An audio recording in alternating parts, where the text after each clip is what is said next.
drive active.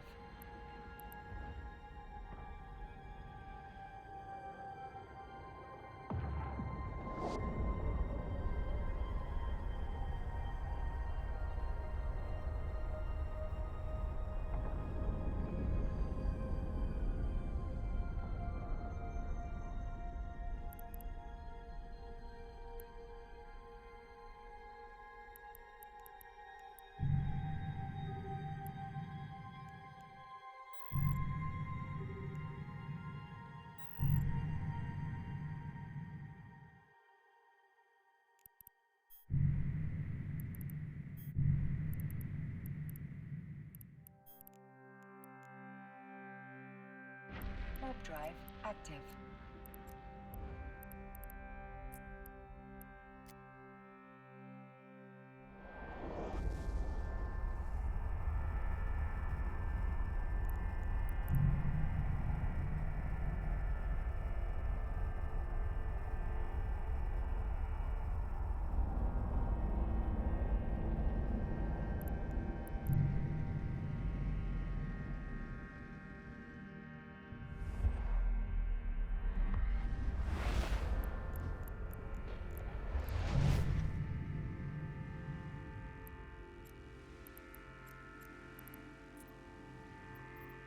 Warp drive active.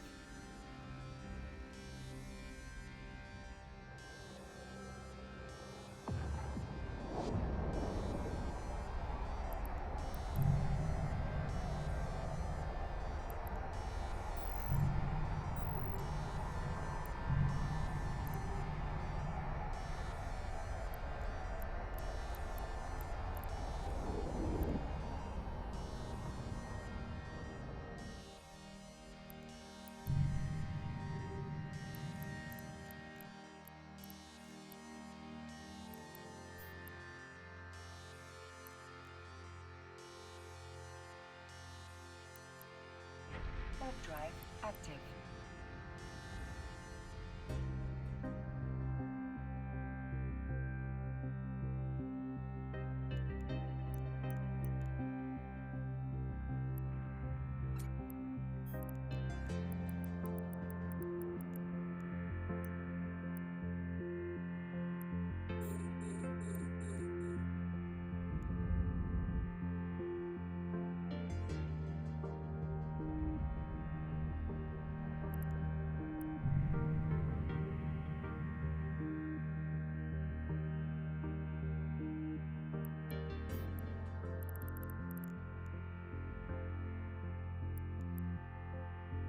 Warp drive active.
Permission requested. Docking request accepted.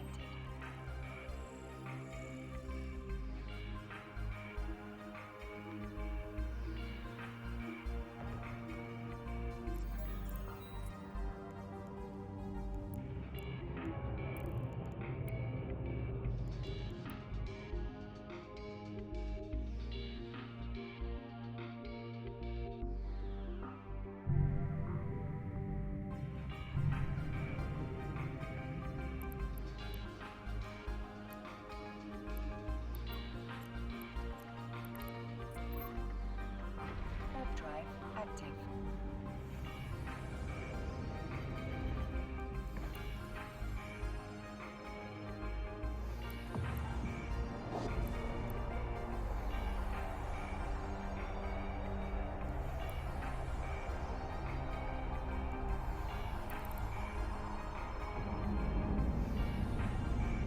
I love Eve music. Eve music is just relaxing, chilling, and get to listen to some. I love Below the Asteroids. It's probably the best one. Like this is, pretty sure this is Below the Asteroids right here. Let's double check here. Yeah, Below the Asteroids. Yeah, this is the best one. Warp drive active.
Am I going for the battlefield? No. Is there a battlefield up right now? Let's take a look at the map.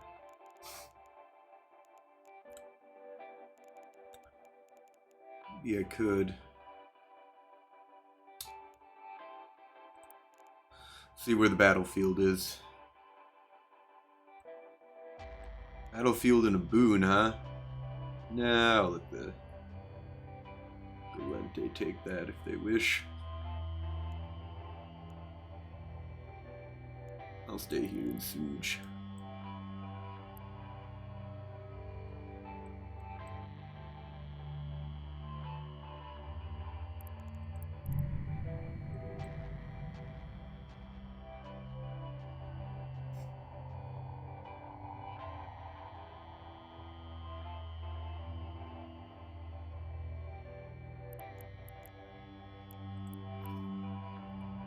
Oh, Moa brought down by an AB catalyst.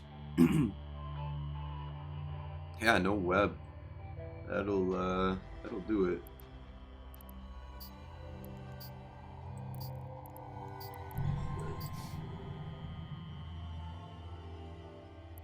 Yeah, I think I'll stay out of the battlefield for right now.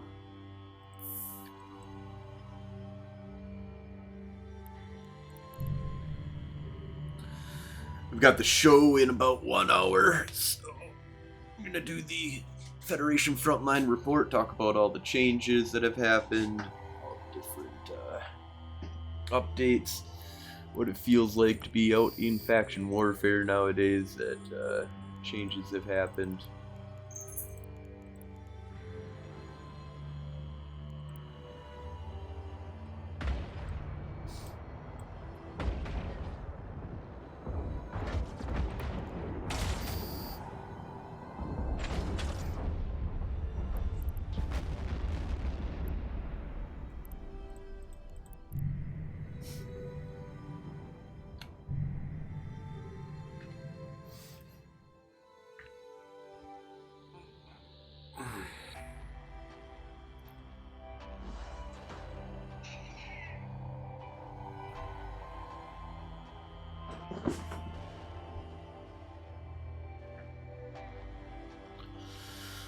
Oh yeah.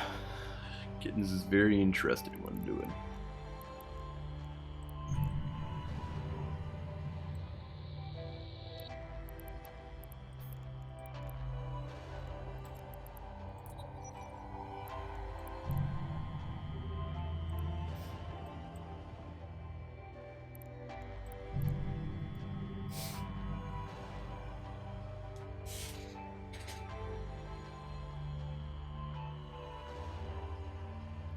So Ivor, how's it going? You having a good weekend?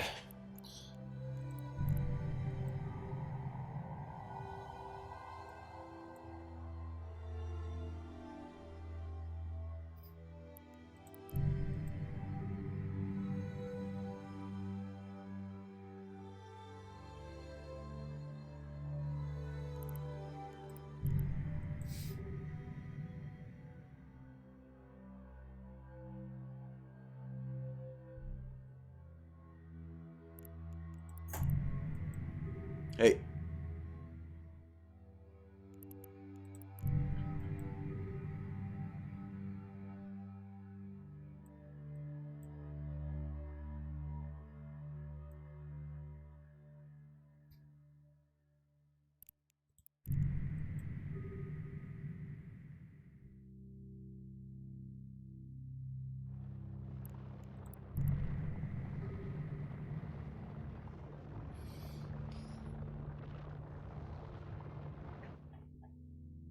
I got 5 minutes left on this Plex here.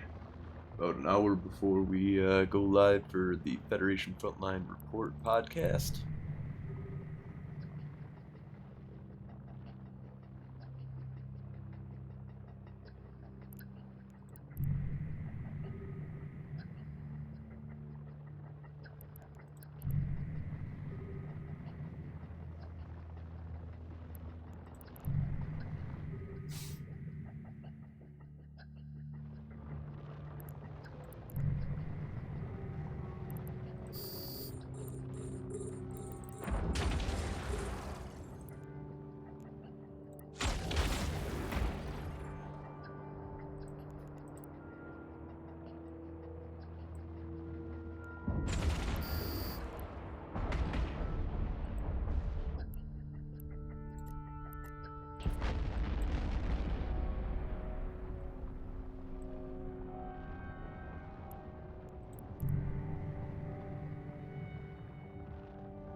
Like 2 minutes, 30 seconds.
Warp drive active. 60,000 LP already made in what, 30 some odd minutes of messing around. Not bad.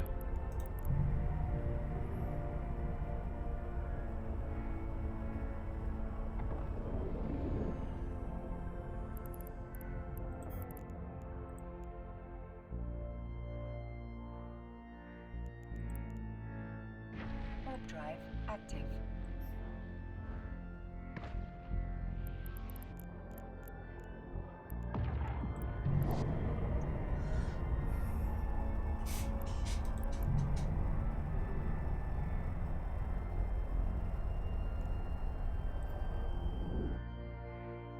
Punisher Merlin.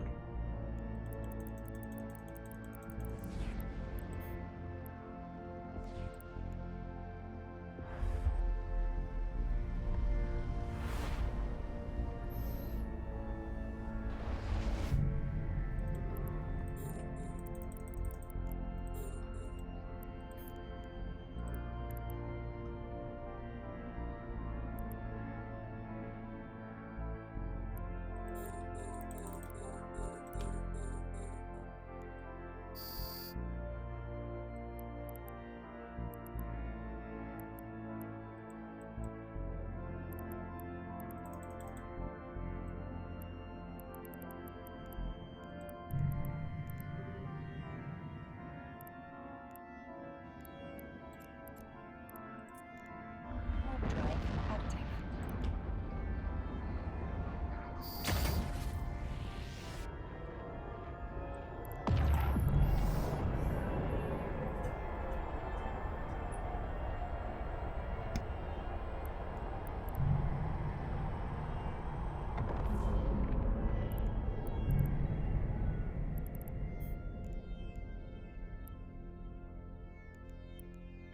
Warp drive active.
Alright, got about 9 minutes left on the clock here.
Hey, there he is. What up, golden dude?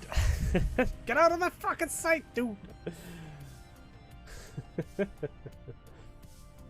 I'm almost at the first million LP, dude. Should be these 9 seconds, man. Should be these 9 seconds. Of course, of course. 9 seconds and the fucking thing spawns. I'm negative to Glenti, but positive to Galno. News. Yeah, it's all good, dude. All good. Alright. Let's shift over in these drones.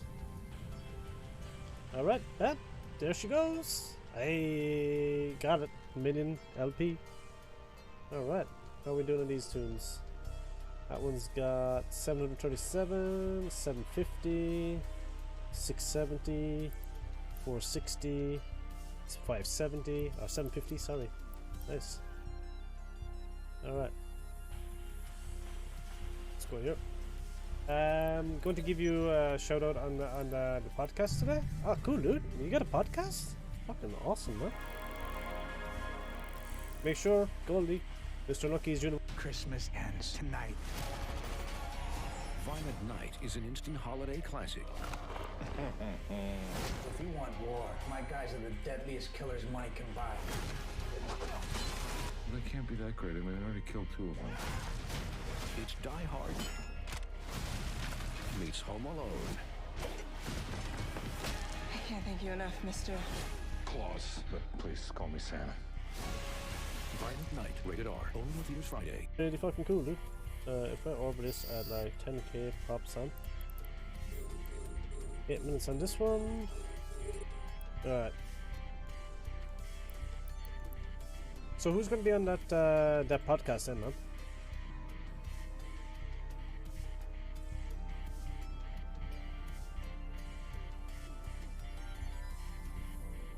Right, so that.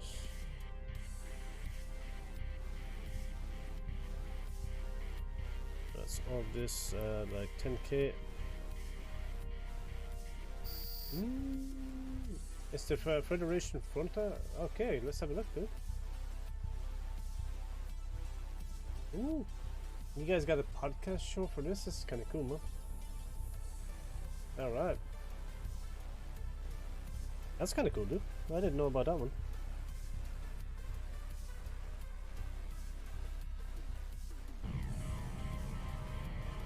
And I'm actually liking these new version Tristans, the 1.0 Tristans, man. Perma MWD running around the side now. So if something comes in, I actually can run away and shoot it. We do interviews and talks about the Warzone. Nice. Well, I'm just kind of new to it, so I'm trying to farm the LP to get a few blueprints. The blueprints get sold. The ISK from the blueprints then will go into the corporation to buy caracals, drakes, corms, frigates, and yeah, just literally the more people I get, the more people I hand out and ships out to, the more fun we have, the more sites we do, you know. So that's literally why I'm farming on like so many accounts at the moment, just to get it, because it's quick LP, you know, quick LP, quick farming, good ISK. So hopefully we can get we can turn 2.2 billion into like 13 billion or something in a minute. That's the goal anyway, if we can. That's why I'm out in Caldari space grinding these, you know. You're the proud owner of 600 retributions. Jesus Christ, man. Yeah, dude. Let me know. Let me know.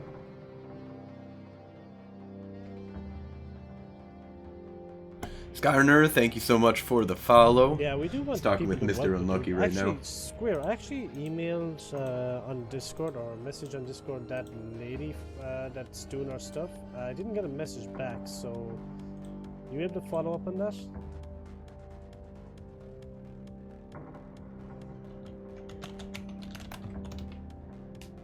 I need to go and give Emily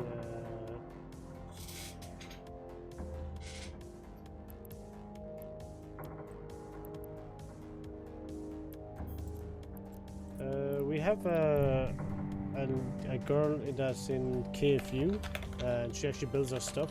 Yeah, man, win. Yeah, appreciate it, dude. Because I messaged her yesterday, and yeah, she didn't reply. So just in case, dude.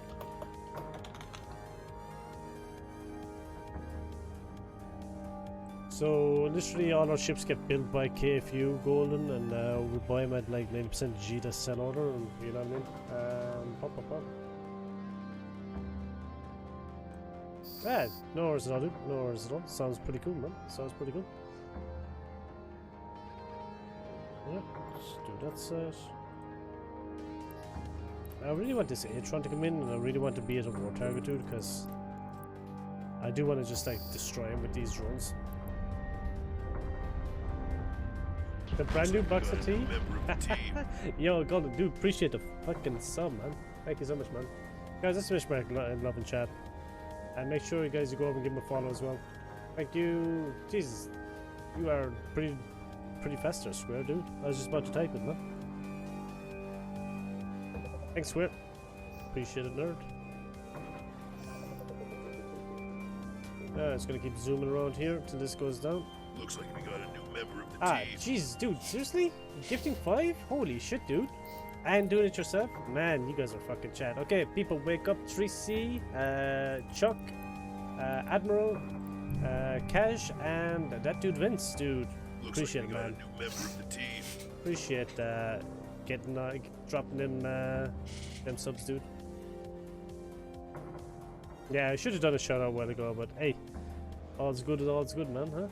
Dodged Kappa, huh? Looks like we got a new member of the You team. never think Bush, we might get another one. The Dominics won't leave my space. Been here for an hour and a half. Why don't you just go fucking kill him, bro? Like, seriously, why don't you just go over and, like, put a fucking Looks like sign we got on a and new kill him? member of the team. Alright. Dude, appreciate that. Appreciate it. Yeah, give me a DM on Discord anytime, dude. Do that. Select it once. 1 minute Looks like 15 we on got the a other new one. member of the team. I can't kill 25 dummies. You just bomb them, dude. You get like 60 bombers. You drop bombs on them and you just kill them. Drop a nix. Yeah, there you go, bro. Drop a nix. I would say something else, but I will not say it. Right.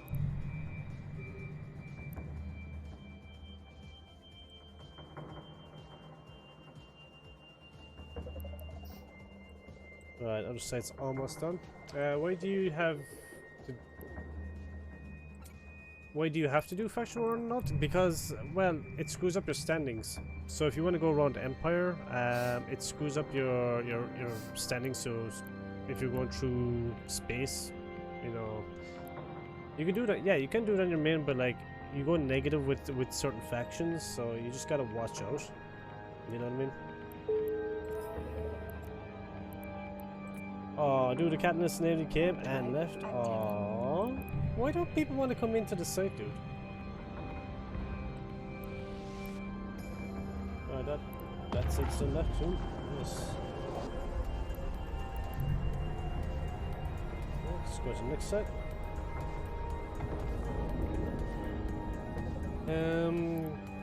Can you just be pirate and kill faction war people? Yeah, you could be pirate and kill faction war people. The problem with pirate now is you kind of can't go into Empire anymore after you go under a certain sex status. Just get an alpha, join our faction war, get free ships and output. You can do that as well. Still need to move, get a freighter all over, dude. Oh shit, it's Christopher Wow, dude.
Scotland's despair, dude. Oh man. I love people like nobody knows what the fuck I'm saying, chat, at all. It is.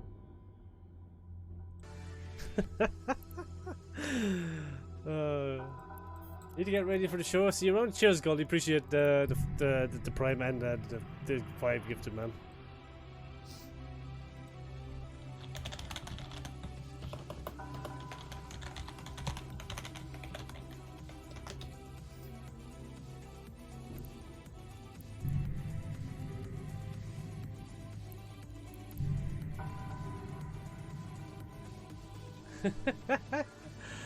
Never kind of keep it up. Appreciate it, dude. Appreciate it. Unlike some other people in the militia that don't. We just keep having the fun, bro. That's what we do. Oh, retribution? Oh man, come on, Retri. Come on in, Retri.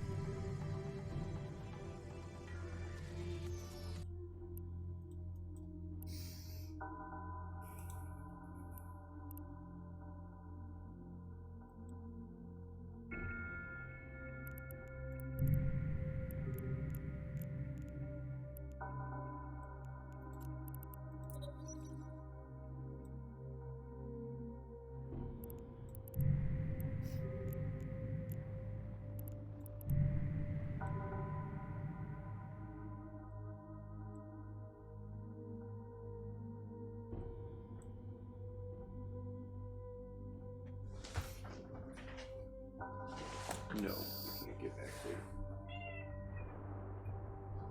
No. I know it's so warm there.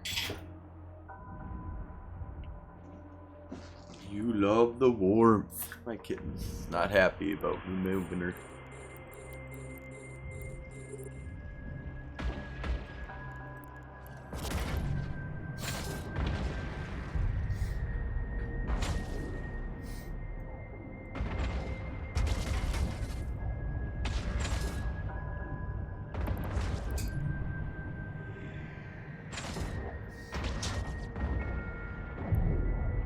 Alright, we're gonna get ready to do the Federation Frontline report here pretty soon.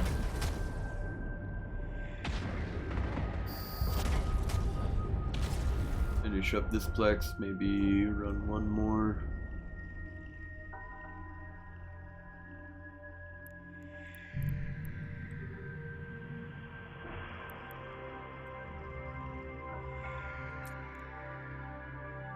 I got a minute. 2 minutes left on this plex.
Alright, 5 seconds.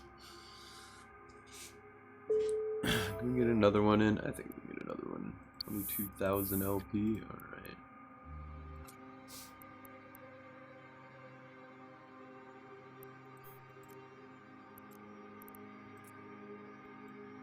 Warp drive active.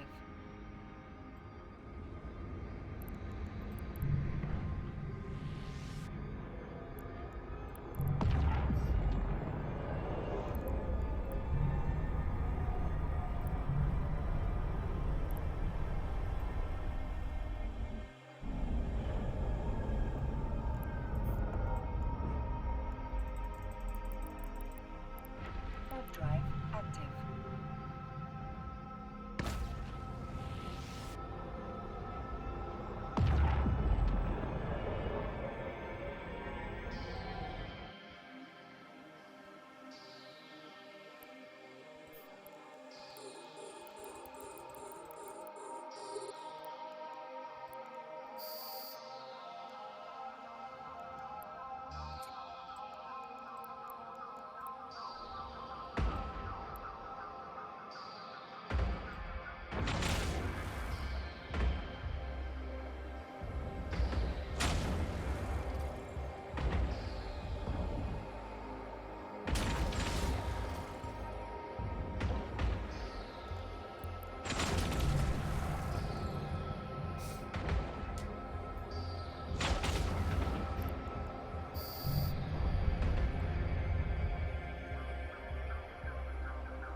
Salamas, thank you so much for the follow.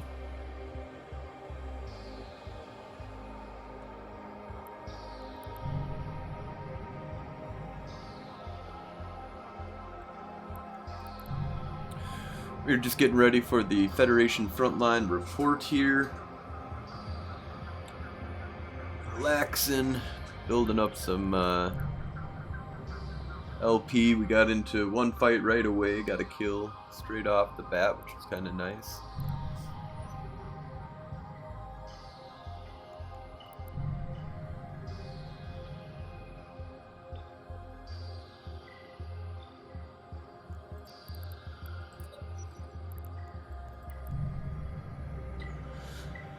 Oh, yeah, it is good to be in faction warfare these days. Huge boosts to the system.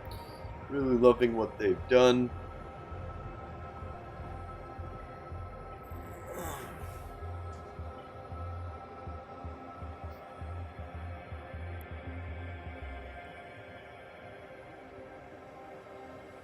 Oh no, Mr. Unlucky got blown up.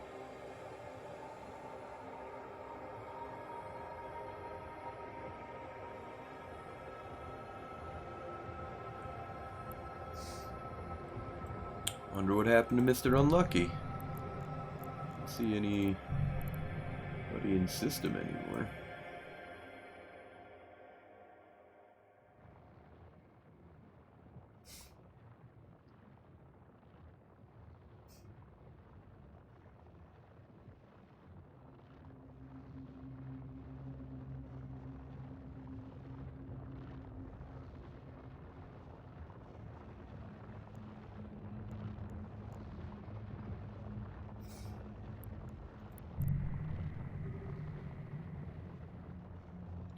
We'll be running the Federation Frontline report very soon here.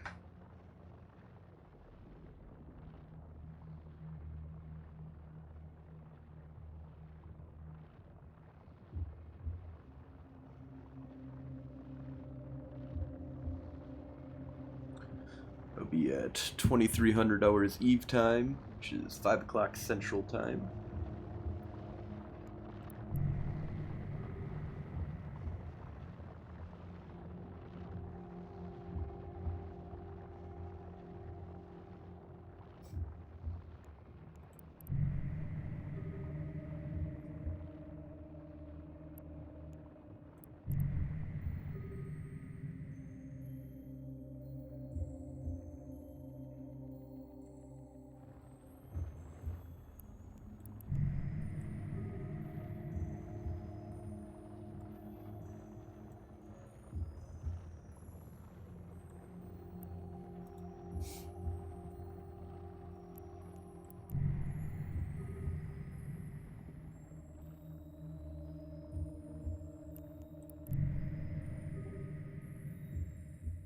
Seven seconds left on the clock here.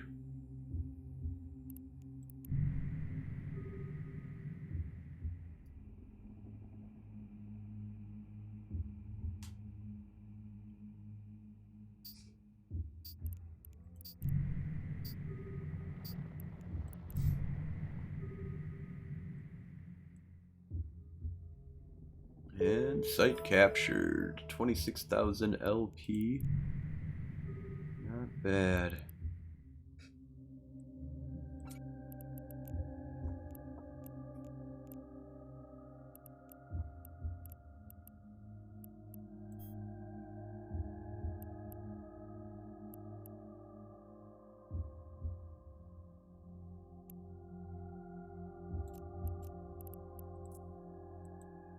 Warp drive active.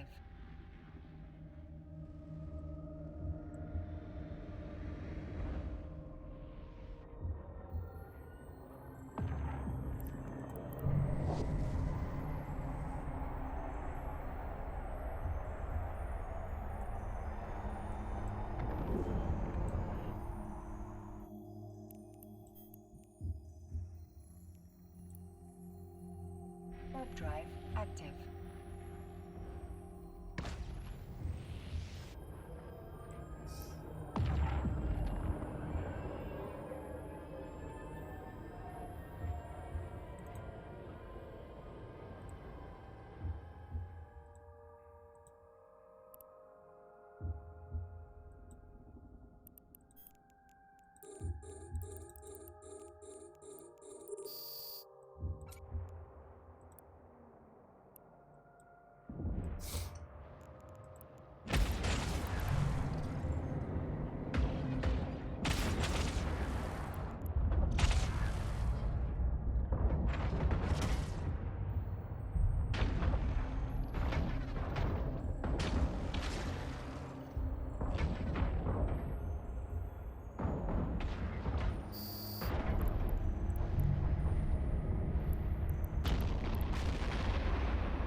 Alright, well, we'll complete this, get ready for the show, broadcast it out to people.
All right, getting that advertising stuff ready. Post that out there.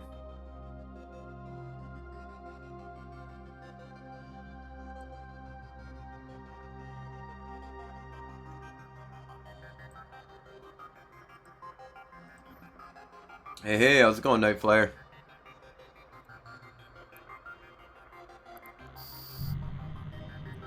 Hey, how are you? Still going through some of the notes here. Yeah, no problem. Just finishing up a Plex here in Athaman. Ataho, or Anato? Anato.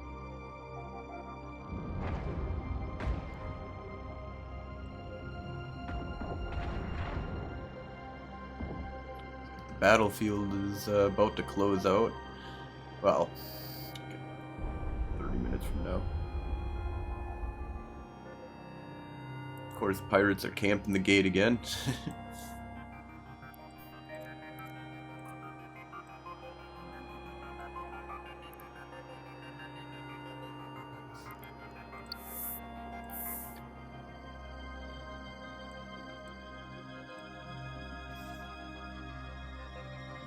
Alright, I'm going to change the name of the stream here to Federation Port.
Alright, camera is working good.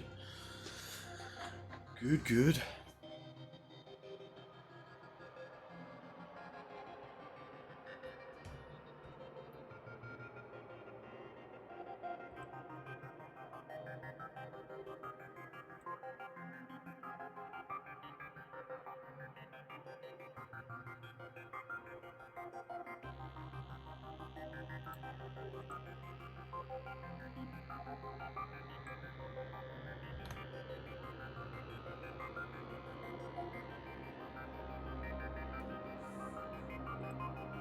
All right, camera's working. Looks like my share screen's working. Awesome.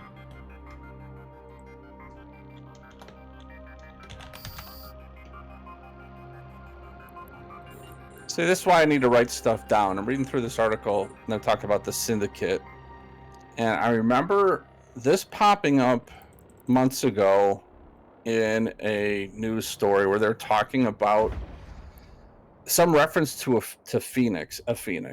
And I remember at that time I looked into what other connotation, what else could that mean other than the ship? And there was something that had to do with the syndicate out in Placid. And now for the life of me, I cannot remember what that tie is. But now it pops up. I'm like, oh, okay, here we go. So it was a clue I picked up on, and I discarded it because I couldn't relate it to anything. And here we are now. Something else is popping up. But I have no idea what article or what I pulled it from. I'll have to wait for Astarothi to tell me what I'm talking about. Right.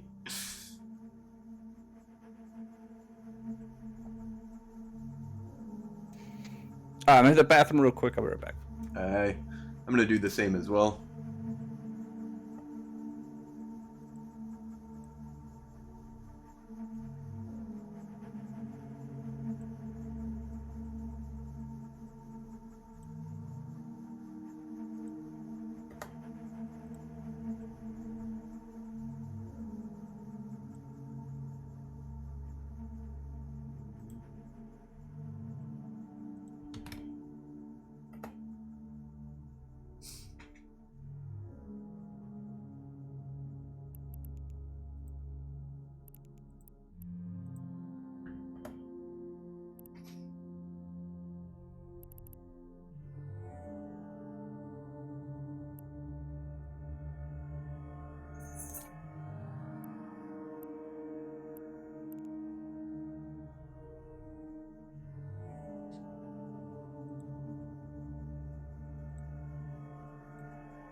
Oh, I wonder if this retribution's gonna come in on me.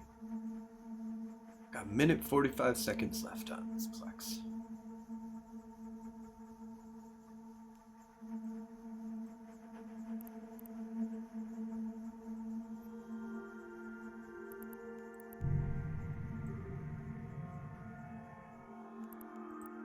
Although I think it would be pretty suicidal of him if he did.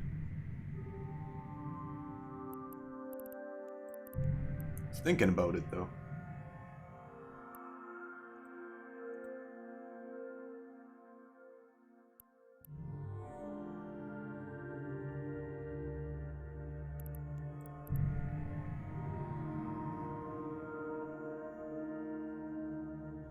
Alright, 50 seconds and I gotta run to the restroom real quick and get ready for this podcast.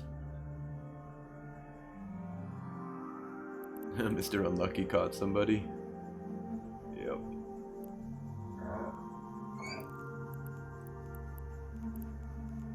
Hey puppy, how's it going?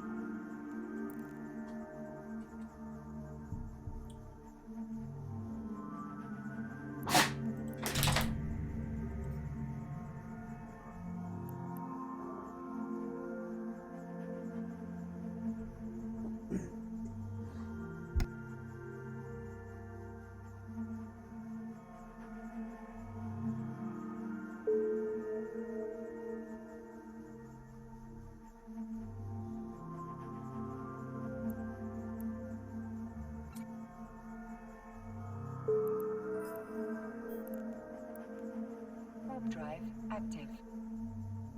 Alright, got that completed. And we'll get ready for this podcast. Alright, give me just a few minutes here. I'm going to get set up and broadcast it out to all the peeps that were doing the show. So let's get that starting soon. Docking There we permission go. requested. Docking request accepted.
Good morning, New Eden! Today is November 27th, 2022, and this is the Federation Frontline Report. I'm your host, Frozen Fallout, and my co-host is Nightflyer. Hey, good evening, everybody. Today we will be reviewing all the changes that came with the Faction Warfare expansion that came out last month.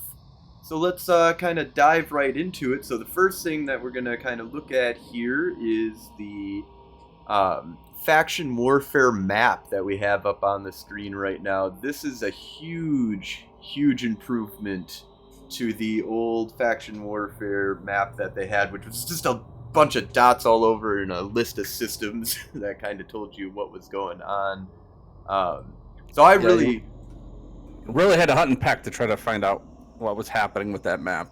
Yeah, this one is greatly improved.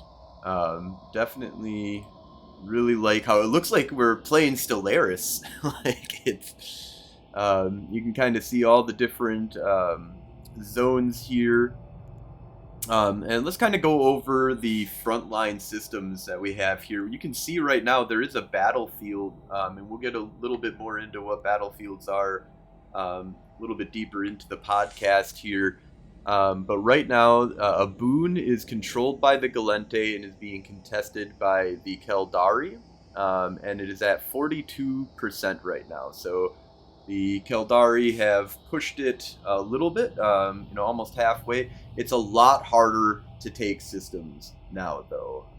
That is something that I personally like. What are your thoughts on how hard it is to push a system these days? It's good and bad. I wish it was easier for us and harder for them, but it does really kind of bode with the new style of what they've done with Faction Warfare. Some of this changes and stuff they made, which we'll get into. But I think it really is a focused concentration of all those groups within each of those factions to flip systems. They can come slowly, and from what I'm seeing, we build them up slowly, and then we organize as groups, and we go in, and that's how we've been doing some of our flipping recently. Yeah, no, it's definitely a group effort. It takes like weeks to really push a system, even if you're pushing kind of hard. Just the way that the amount of LP that you can get for defensive plexing has gone up in these systems as it gets contested. The more it gets contested, the more LP that you can get for defensive plexing. And the offensive plexing is really good. Now, there's a whole advantage system that goes into that I'm not, I don't understand it 100%, but from what I understand is that the more that it is in your advantage, the more that you get towards victory points, towards flipping a system. Yeah, that's kind of my understanding too. So instead of just getting like that 0.1%, you might get 1.2 or more, depending on how much advantage you have in each of those systems. So the higher your advantage, the quicker you can flip the system.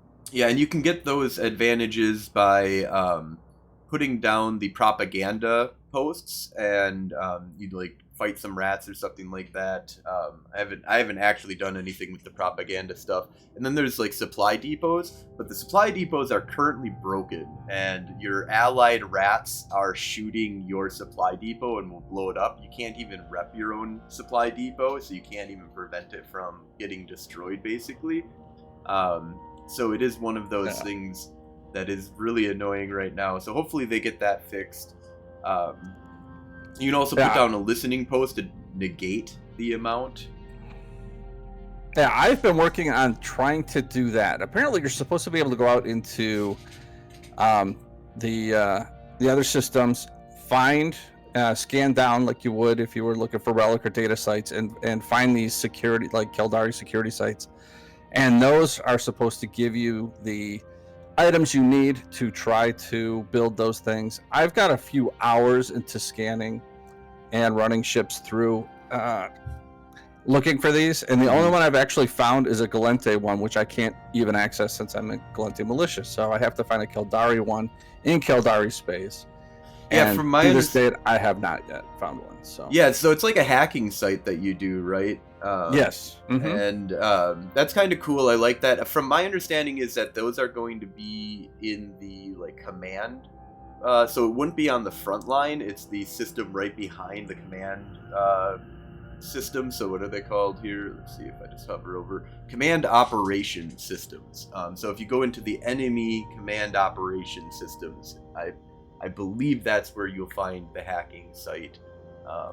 But I haven't done anything with that, and it sounds like it is a lot harder to find those than you would anticipate. So hopefully that gets a spawn bump to them and makes it a little bit easier to go hunt them down. Yeah, that's my hope too. Like, I like doing exploration. I like scanning down sites. I like the mini game. But yeah, I mean, I've bounced around through front lines, through the other systems, and even back in a controlled space. But again, I guess that's just the nature of exploration. Sometimes you find them, sometimes you don't. Yeah. So yeah, let's take a look here. So a boon, as we said, is at 37.5% contested for the Caldari. So they are contesting that system is currently owned by the Galente. Onasikin, which is right next door, is currently at 95.9% captured by the Galente. So we will likely be taking that. And that will open up front lines on Pinacasto and Nissawa. So I'm excited for that because I really want Nissawa to fall and be in our control so that we can take Notoris, the shining jewel of Black Rise. It used to be one of our old stomping grounds. Kind of excited to get access back to that system. And that'll be a lot of fun. We just flipped Talanin. That just came over to the Galente side, and that is one of the systems that will forever be a frontline system for the Galente unless the Galente own it.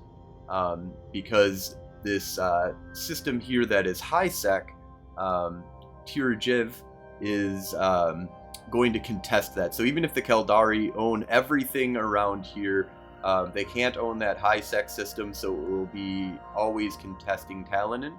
But we just picked that up yesterday. We did get dropped on by those who shall not be named, and that was a fun little fuck up on our part that we knew it was kind of. Oh, we knew it was coming. It was telegraphed. Everyone was just waiting. That's what they do. Yeah. And then, so we've got Negamemnon, which is controlled by the Galente. That is at 69.8% contested right now by the Caldari. So Caldari are slowly pushing in and trying to take that system. Hazmajala is about to fall, I would say maybe today or tomorrow. That's at 94.4%.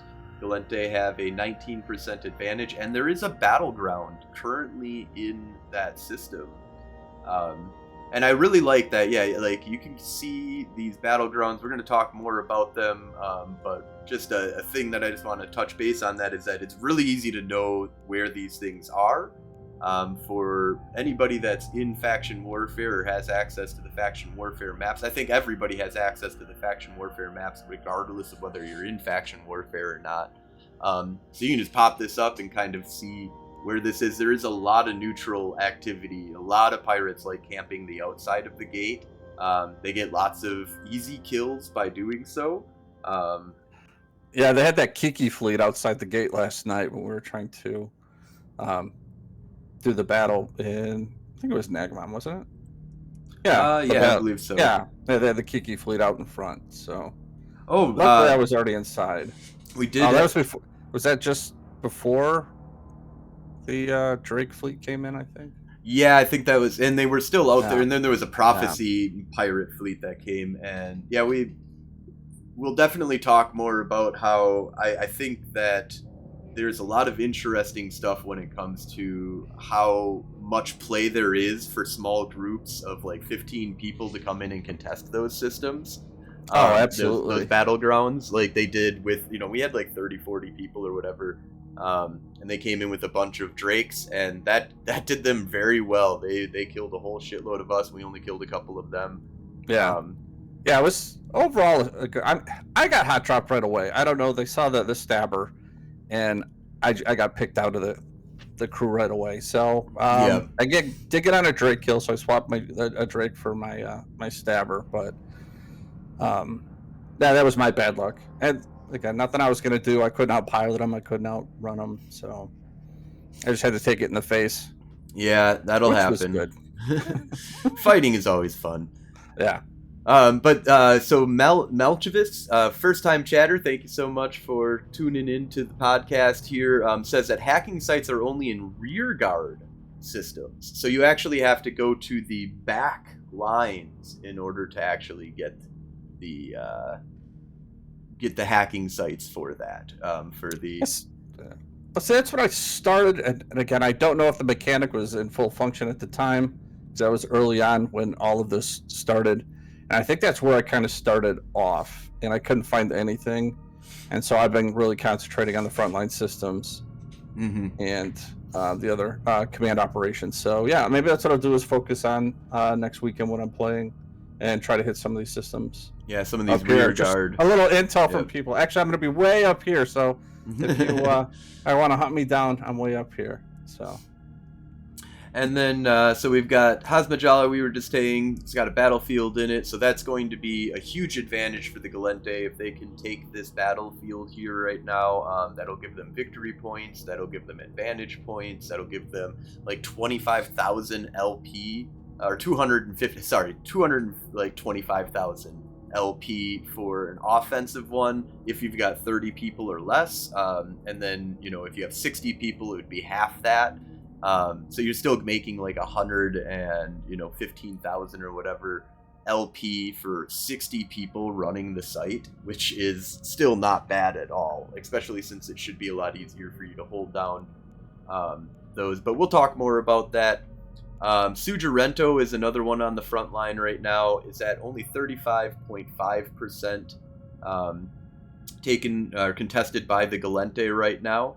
That's a little bit harder of a system because that's a system that is controlled by pirates. So pirates are well known for coming in and messing with people inside of the plexes, both Keldari and Galente.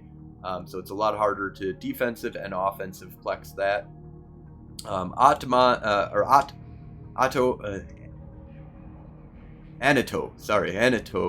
is the new frontline system that got opened up because of Kalinin. That's at 27.5% contested already.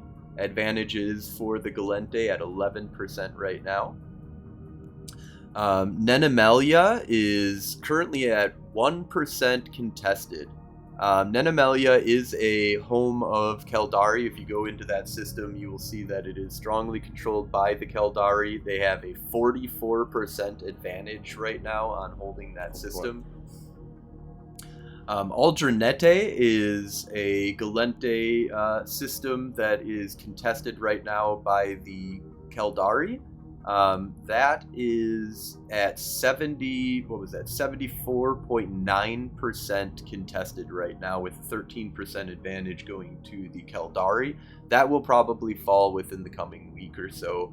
I know that the Galente have been pushing back, but it's been a little bit rough up here. Now, we did take a lot of systems in the back area here, like Old Man Star, Latisteer, Vif, and I know like Jovian and Hevrance. All of that was taken back by the Galente, so we were concentrating on our back lines, and now we've kind of moved up over here. OICX is heavily contested right now. This will probably fall within the week or so. I know that we're fighting strong to try and keep it, but it is at 85% right now, with an 8% advantage going to the Keldari currently. And you can kind of see here that the Keldari have a bunch of advantage in the system, but the Galente also have a bunch of advantage in the system, so a net gain of 8% technically is what they have right now. Iha is another stronghold of the Keldari. They are holding that system very strongly. They have a 9% advantage currently, and they have only been contested 4.3%. So these are systems that you can go out, you can get some good amount of fighting that is going on in EHA, and OICX I know definitely has a lot of good fighting. Elperin here is contested because it is connected to a Galente low-sec system that is not part of the war zone. And one of the big things is that they did get rid of an entire section of the war zone. That was the entire Intaki area used to be in the war zone. It is now out of the war zone.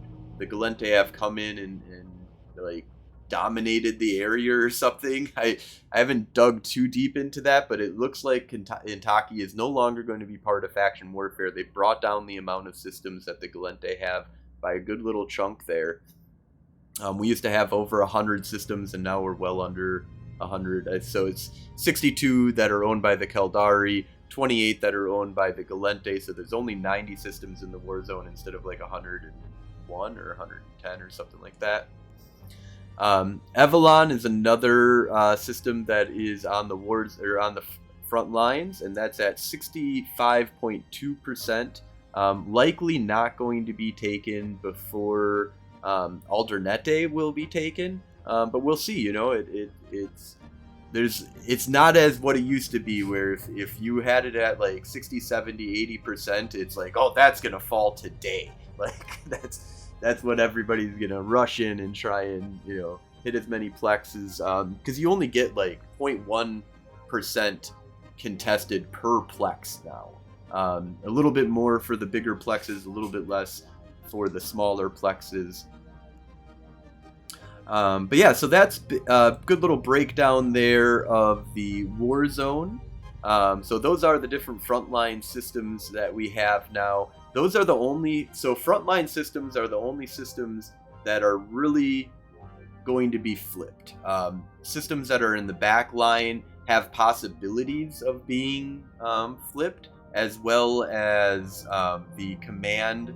So like the rear guard, the back systems can be flipped, but they're slow going. I think you even get less victory points for that, and you get like almost nothing for the LP.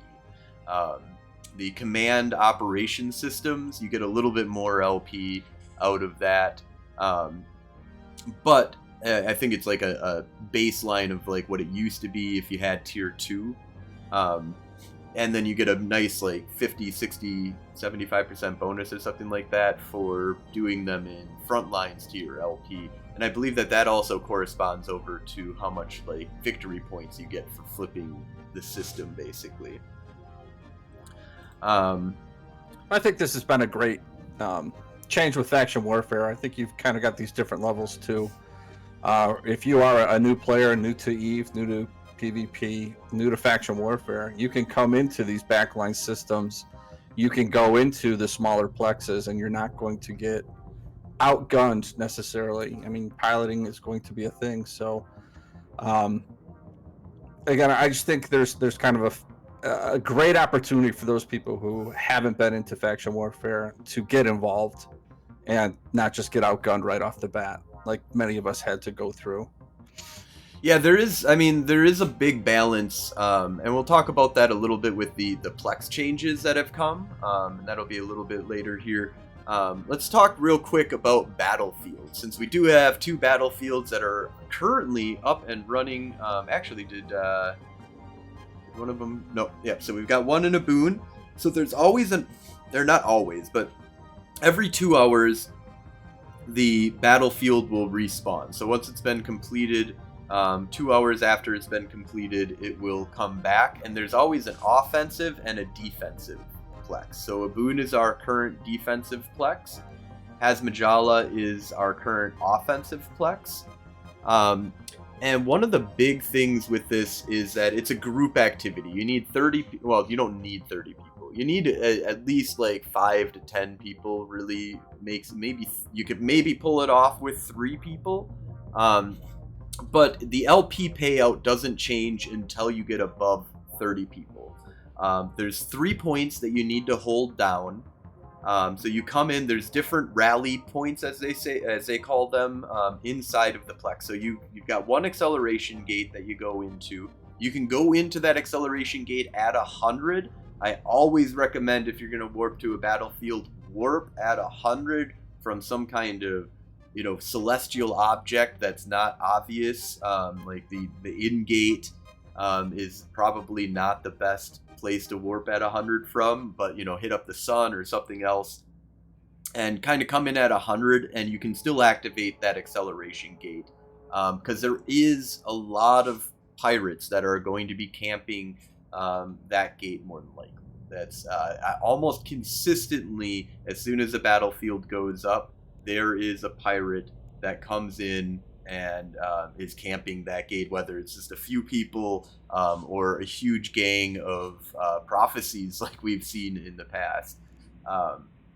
And they usually have pretty good tackle systems. Because they're outside of the Plex, they can bring their Tech 2 ships and stuff like that, which is why a lot of the times they like just to sit on the outside and try and catch people. They can bring their Lechisises or Razus for long points or carries, in order to try and get people that are trying to come into the Plex. So if you don't go in with a group, be careful, be aware. It's likely that you'll get caught on the outside when a battlefield has been up for a little while. Now, it's the moment that it pops, you might be able to just warp in, get in without a problem. But there are 3 points that you need to hold on the inside, and there's 3 different rally points. There's a Galente rally point, a neutral rally point, and a Caldari rally point. So you all don't warp into the same spot. And these are usually about like 100 plus kilometers away from the capture points. And the capture points have a 30 kilometer radius around them. They have Galente and Caldari rats. If you are of an opposing faction and you are inside of that circle, the opposing faction NPCs are going to be attacking. They will even be attacking the other NPCs as well. But they focus on players that are in the inside of that, and they deal out a sizable amount of damage, like 300-400 DPS plus that they're going to be putting out onto you if they're at full strength. So you do need somebody that, logistics or a self-repping ship that can really pump out a good amount of self-rep. You can also kind of DPS tank them, where if you can just kill them fast enough. But they do have really good resistances against like kinetic and thermal, I believe, is pretty high resistances that they have on that. So a lot of people have been moving over to like EM damage, I believe. And they even rep armor and shield. So these are definitely, major sites for you to have a group with. Having your logistics backbone. Like when I was running a fleet forward, I like to have like 3 logistics, 1 on each one of the capture points.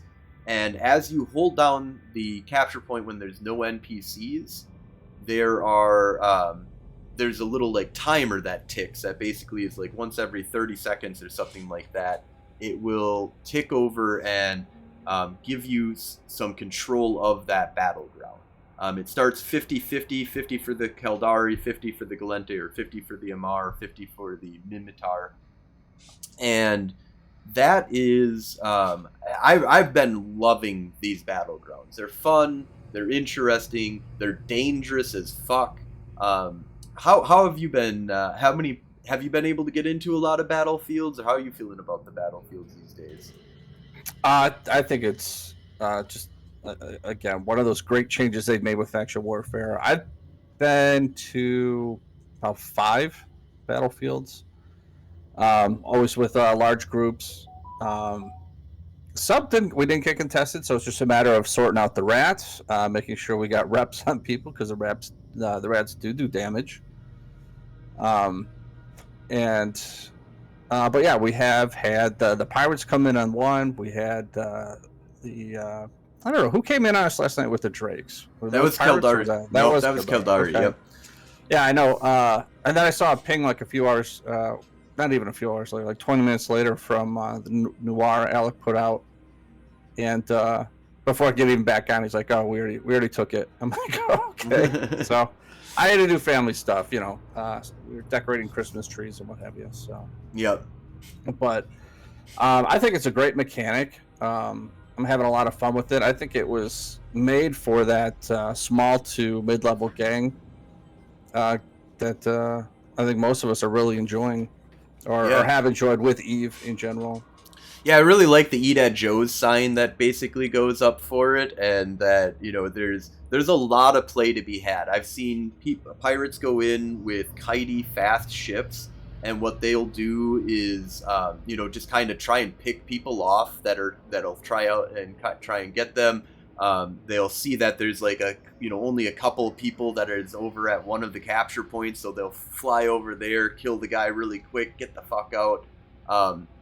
It's highly suggested that you have long range abilities like 100+ kilometer for your DPS, because that can help you with fucking with any of the kiters that are out there. I've definitely seen kiters get blown up because they didn't realize that there was a bunch of people that have 100+ kilometer range on their stuff, and it allows you to, you know, participate and help with the different capture points. You can be at one capture point. Like if you're in the center capture point, you can help both of the other capture points by having DPS. Now there is some weirdness that you can kind of do right now, where the rats will go outside of the 30 kilometer capture point area, and if you can web them down and hold them down, you can keep them from going back into the capture point if you keep the aggression proper or web them down enough.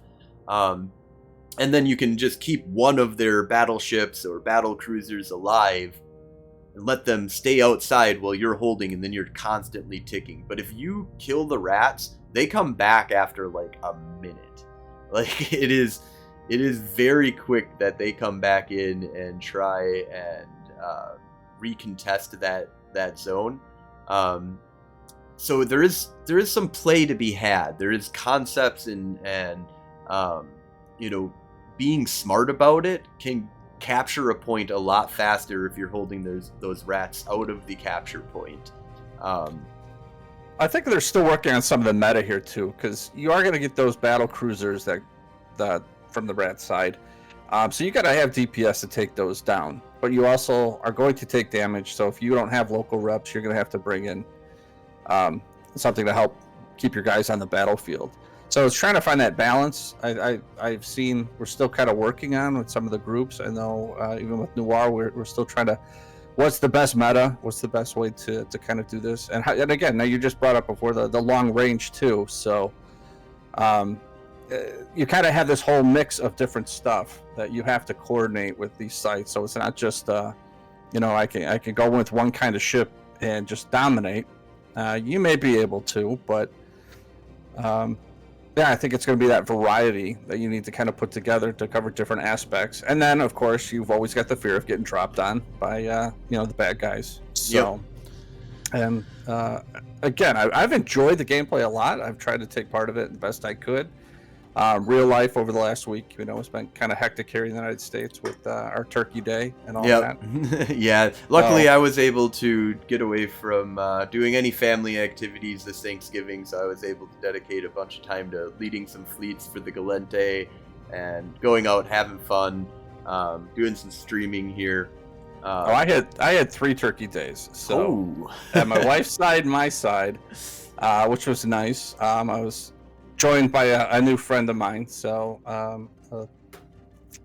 won't mention who he is in case he wants his anonymity. I know a lot of people in Eve know him, so, but a great guy. It was great the first time I meet him in person. So that's we awesome. got to hang out some, and then we had a friends get together where we had like a leftover day, which was kind of fun. Everybody brought leftovers, and so it's 3 days of eating and drinking too much after a whole weekend of eating or drinking too much. Up when I was up with some buddies up in a cabin in northern Wisconsin. So that's awesome. But I was able to get some of your streaming up there.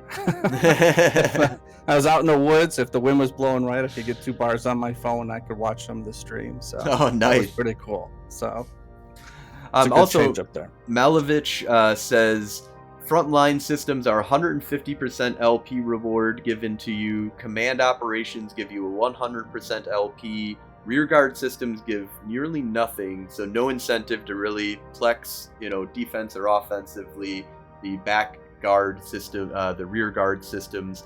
Now, normally defensive flexing doesn't give you that much, but when it's at like, it's something like 60 or 70% of the LP that you would have got paid out if the system is at 100% contested.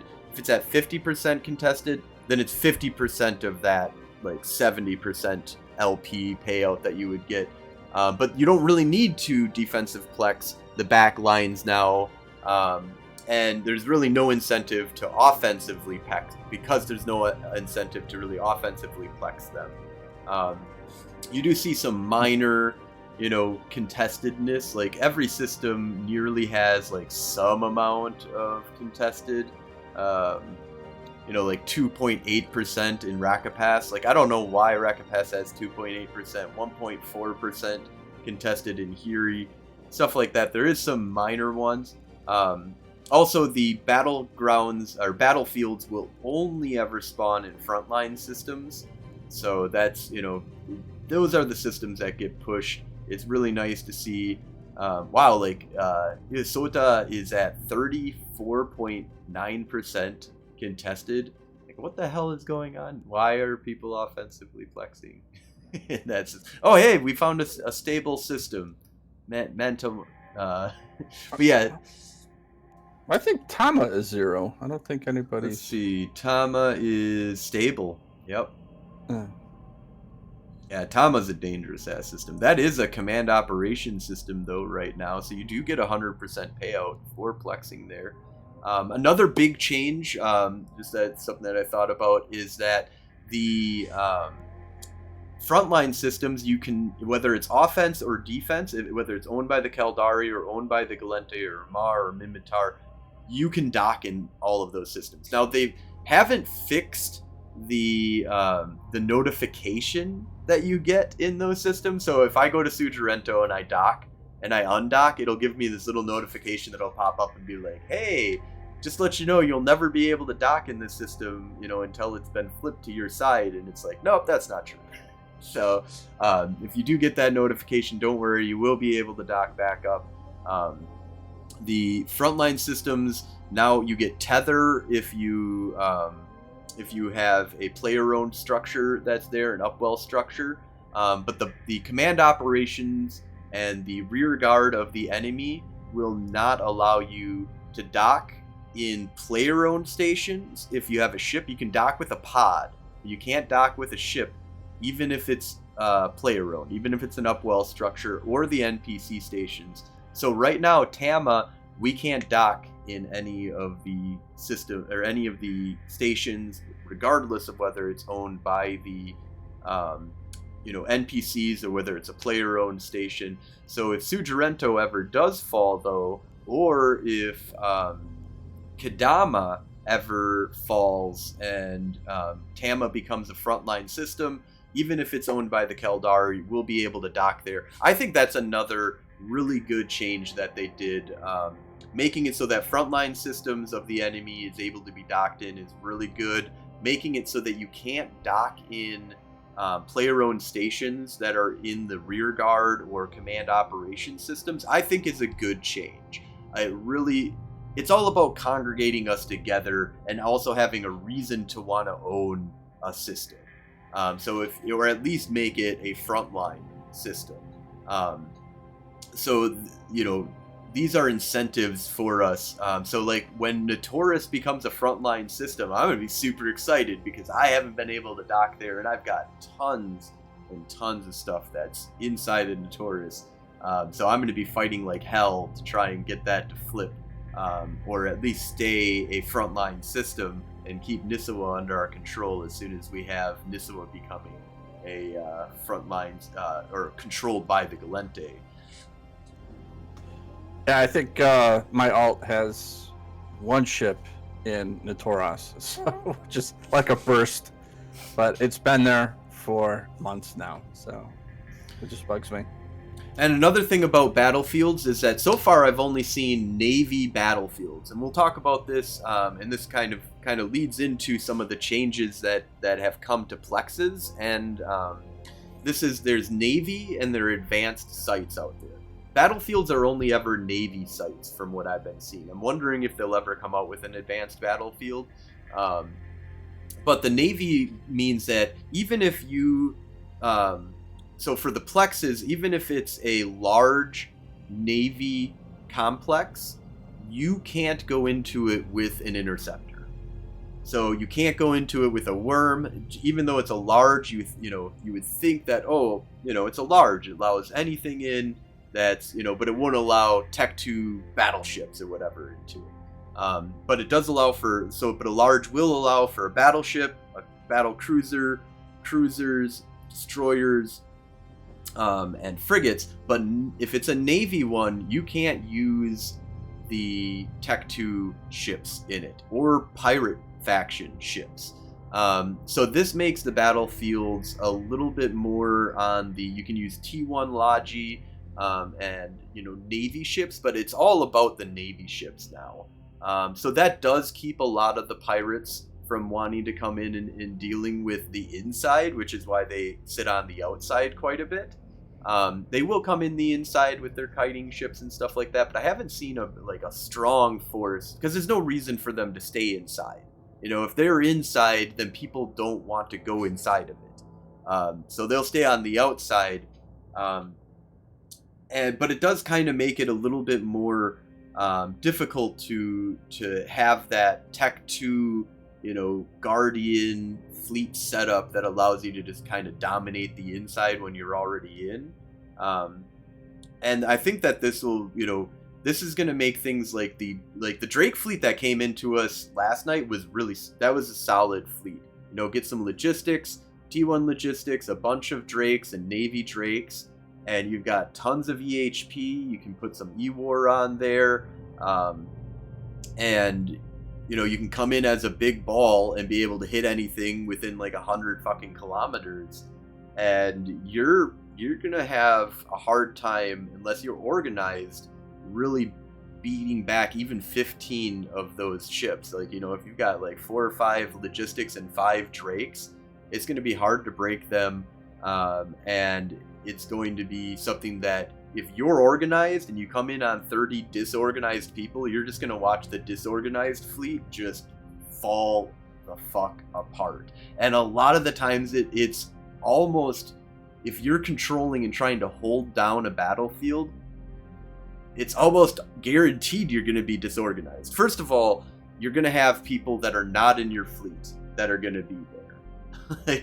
I think that was probably something that was a detriment to us. I mean, you're doing a good job FCing.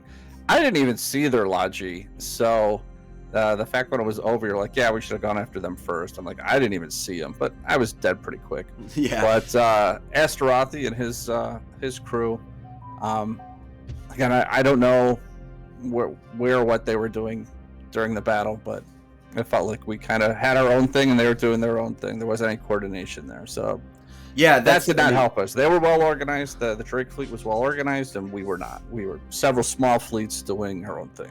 Yep. And yeah, that just shows into how much, an advantage that you have by having an organized, structured on-comms fleet and stuff like that. We had some structure and some people on comms, but we had a lot of people that weren't on comms. Standing fleet right now feels like, 50% of people in standing fleet are maybe on comms. And the rest are just, trying to, get in on this and, brand new players. I mean, one of the things is that numbers have skyrocketed. We're sitting at 200, 300 people in the Galente militia chat lately, which is just unbelievable compared to the 50, sometimes less than 50 people that prior to this expansion were in faction warfare. So there's a lot of new people, a lot of people figuring out how to get, onto comms. Because if you join the Galente, you're not automatically enlisted into our Discord or anything like that. You've got to find that Discord link, which normally jumping into any standing fleet, you can easily get that Discord link. Asking in militia, you can get that Discord link really easy. But then you have to register. you know. So even if you are in our Discord and you haven't registered yet, you're not seeing all the people that all the comms, and you can't just jump right into comms. You got to get somebody to drag you down. And I believe all the militias basically have this, that they have like a group Discord, militia Discord for them, and they have a register system that's set up for it. So if you're in the faction warfare, it's really easy for you to register on these Discords. I highly suggest, you know, even if you're just being casual and just kind of just wanting to do your own thing, jump into Standing Fleet, get on Standing Fleet comms, because you might have somebody that'd be able to come over and help you out. And the plexing changes have done a lot to help this out. With the 5-person plexing that happens now, there's these sites that give out LP up to 5 people.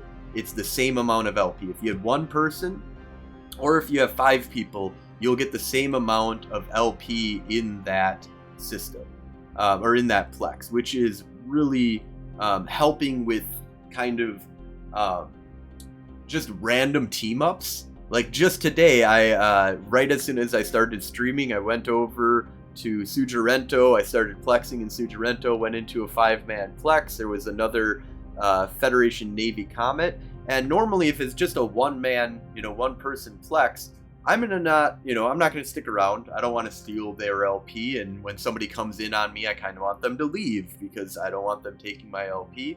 And that was kind of the old way. New way of doing things, I kind of don't, even if it's a 1-person plex, I kind of don't mind having friends, you know, because we were sitting in this 5-person plex, just me and another Federation Navy Comet, and in came a Corax, and it was War Target. We locked him on up, blew him apart. Like, you know, hanging with numbers is important, and that has affected faction warfare in general. The idea that being in 5-person fleets or smaller, you know, fleets, or even 10-man fleets and stuff like that, has really improved the team work kind of thing, or teaming up with other people. And there has been some complaints that I've heard on Standing Fleet about how solo is dead. I don't believe that. I haven't personally run into that. I see lots of solo that's still out there. It's, you know, concentrated into these backwater frontline systems, like, you know, Sujirento and Hazmajala, Negamenman are a little bit farther away from the normal big man fleets that are happening over in like OICX and Aldernete and you know, Nenemelia, Iha. You know, those are a little bit, you know, so you got to kind of find where do you think the enemy is going? You know, if you're a pirate or a militia member, look at the map, kind of look out there and try and see, where do you think I would go if I'm just trying to generate some LP? And there are a lot of solo people out there that are just trying to generate some LP. I got my first solo kill in actually quite a while, and that was in Tantalin during the big push. So I was in a plex by myself. I was in a I think it was just a 1, so nobody else was coming in on me. The other guys I was flying with were in a medium plex, and an Atron came in. I was in my Tormentor. I'm like, all right, we're doing this. So that's my first solo kill in a while. So they're out there. I mean, you just have to be in the right place at the right time, but that's kind of the nature of the game, right? I think it might be less than it used to be, because of the push to be in a somewhat of a gang. The idea that, you know, these frontline systems are dangerous. It's better to be in, you know, a 5-person kind of gang or more, and really using that teaming up kind of stuff to your advantage. But there's, with just the influx of people that are in faction warfare, though, there are a lot of solo people running around. You do got to go and try and hunt for them, though. it's a little bit, at least I feel like the hunting is a little bit easier because like with the map, the new map here, you can kind of see these are the, the highlighted spots are where people are going to fucking be. And so you got to use your D-scan, see what's going on, scan all the plexes. When you see one person inside of a plex, fucking go there. Like, I see it all the time when I'm D-scanning around, so. Yeah, if you pull up your in-game map and kind of use that, like, I'm trying to broadcast here. You go, okay, so I'm in Hadelis. Oh, 22 ships destroyed in the last hour. Okay, there might be something going on there. Oh, 33 in a boon. Okay, so there's definitely stuff going on there. So, but that's the fun part of trying to figure it out.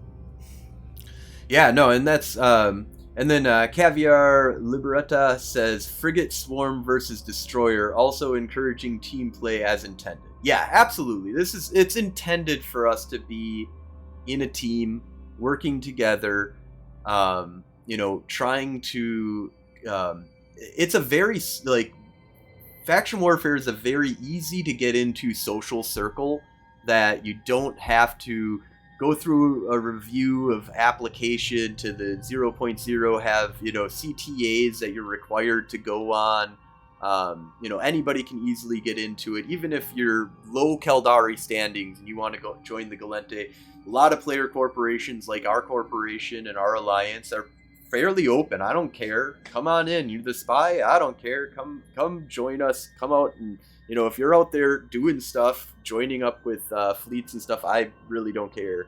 Yeah, it's all about having fun. It's all about content.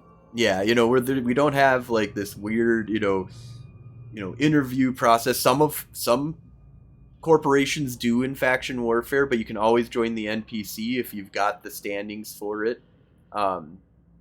So, I mean, there's an intended mechanism of trying to get people to be socialized with each other. And I think the addition of the battlefields and the 5-person plexes has absolutely done what needed to be done, which is to get us to be okay with working with each other. Because there was... and there always is going to be a little bit of that. I just want to join faction warfare to make LP to get our get some ISK, and I don't want to deal with anybody. And you can still kind of do that, but when you go into a 5-person plex now, you're not like, oh, what the hell? Why is there another person in this plex with me? Yeah, it's opportunity. I think it's can definitely push you into a socialized, because that's what this game, for so many of us, is about. It's about making that personal connection where you're not just flying by yourself. I mean, you can if that's what you want to do, but if you want to interact and want to play with other pilots, I mean, to me, that's what I enjoy. That's why I've been playing EVE every day for the last 3 years. So yeah. But you got to get out there. You got to be able to talk to people. And again, I haven't met anybody in this game that doesn't want to talk to you. And if they don't want to talk to you, they don't. They just move on. If you say, hey, you hit the conversation with Frozen and he never responds, well, then you got your answer. But right. You move on. But and I find that a lot of people will, like, I've personally messaged a lot of people, and they'll be like, hey, you new to faction warfare? How's it going? Got any questions? Even people I kill. I don't even think I was in. I don't think Mango was even in Federation Frontline yet, but I was in Old Man Star, and I was flying like an Atron, and the guy came into the Plex, and we fought, and he killed me, and he's like, hey, try this setup. So I went and got that setup, came back, he killed me again, and he was just kind of giving me pointers after like 3, 4, 5 ships. I'm like, okay, I'm done, but it was that learning curve, and he was willing to do it, and I'm like, all right, well, I'll keep trying. With the low skilled character, and it must feel nice to be. Through it, but be nice to have Night Flyer back in faction warfare. That he's not limited to what he can fly so much. Anything battleship or smaller, he's good to go. But yeah, definitely doing. But I have been trying to dual box a bit more. With her, so which is a skill I got to work on, but. Yeah, get the there's, I can't remember what program it is, but the one that allows you to just like have your, you just click on which which window that you want to have open. Yeah. There's I try to remember what the hell it's called, but in any case, there are tools out there to help you. It's not macroing. Make sure you're not doing that. That is against the rules. But there is the ability to like, hop between your different clients fairly easy. And really, with the boost to having 5-person plexes, it's a good idea to have your alt running around with you. For sure. Mr. Unlucky, who is another streamer who recently joined. A lot of fun with him last night. That was great. He's got his Tristran fleet of himself out there. it's pretty cool. But that's see. awesome because he's got 4 or 5 drones per ship, so that's like 50 drones. Right. Going around in a little purple, purple and blue. He can assist by just throwing the drones on there and just keeping away from the enemy while somebody else holds them down, or he's got his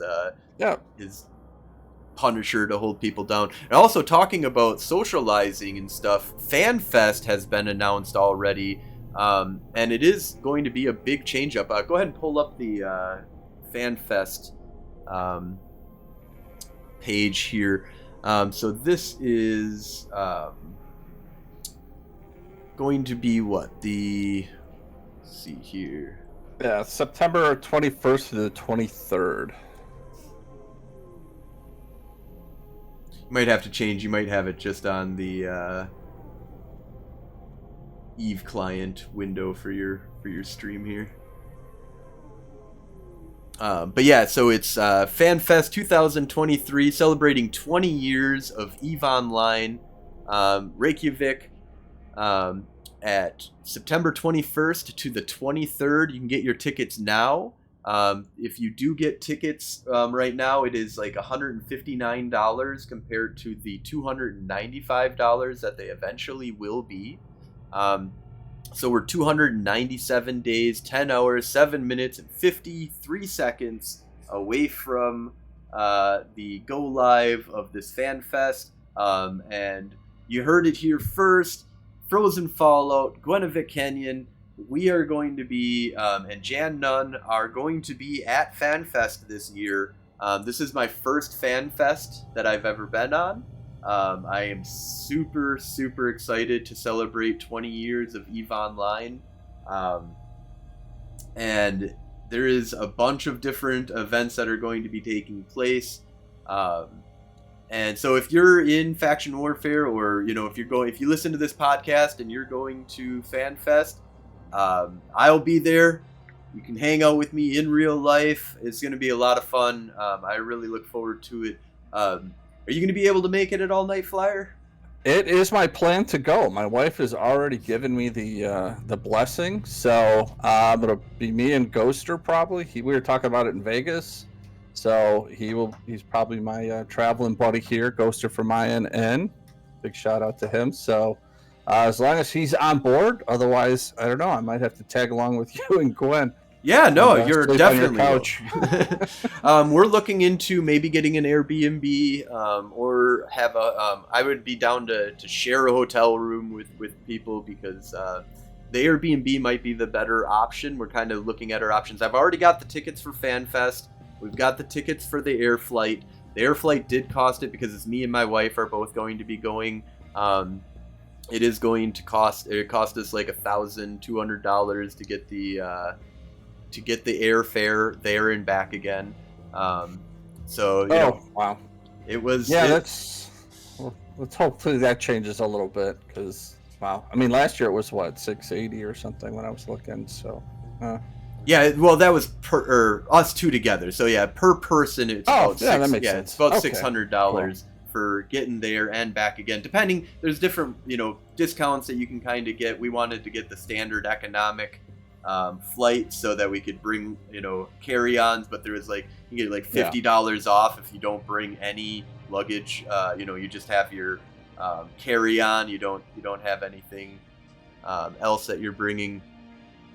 So they are giving like 10% discounts for that. They're giving hotel discounts as well. And like I said, get your tickets early, because the earlier you get your FanFest tickets, the more you can save on that. You can save 50% on your FanFest tickets if you get them right now. So yeah, the early bird special is, or well, not quite 50%. Like so it's $195 if you get by December 3rd, and then I'm not sure when there's a second early, so Pioneers Pass is what I got, which gets you limited edition tickets, exclusive Pioneer Festival badge, a lanyard, a special EVE Online digital item gift, which they haven't told us what that is yet, early registration options,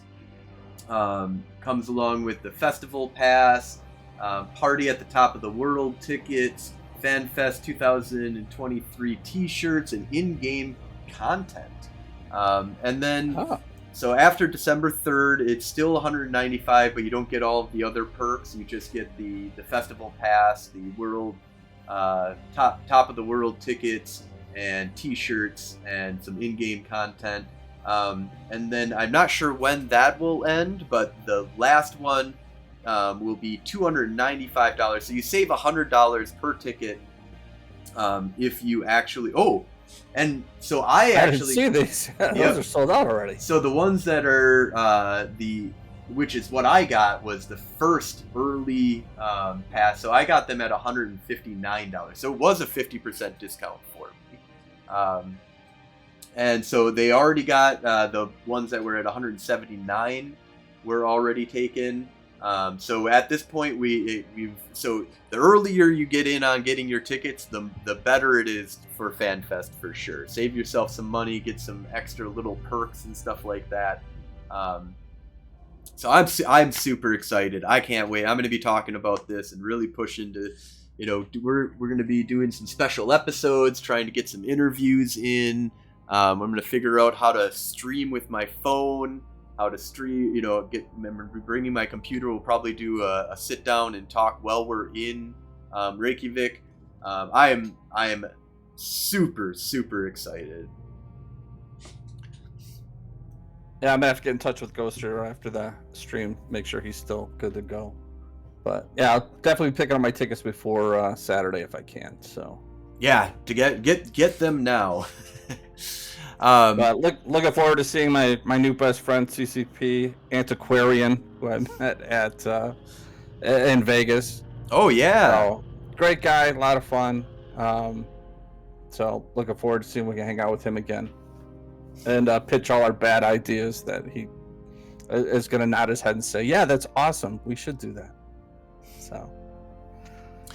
And one other quick thing, there is I don't know why I put it in between these two, but another thing that we're reporting on is that Test has joined the Keldari. So Test is the shadow of their former self right now. They definitely have gone from being one of the most powerful and large alliances in all of EVE Online to they've got like 5,000 members still. So it's still, pretty big jump, but a lot of those are not playing or AFK or taking a break or whatever right now. They've done this before though, right? I mean, looking at the records, they were at least posted on Reddit back in 2015. They were part of the tier 4 push for Keldari. So yep.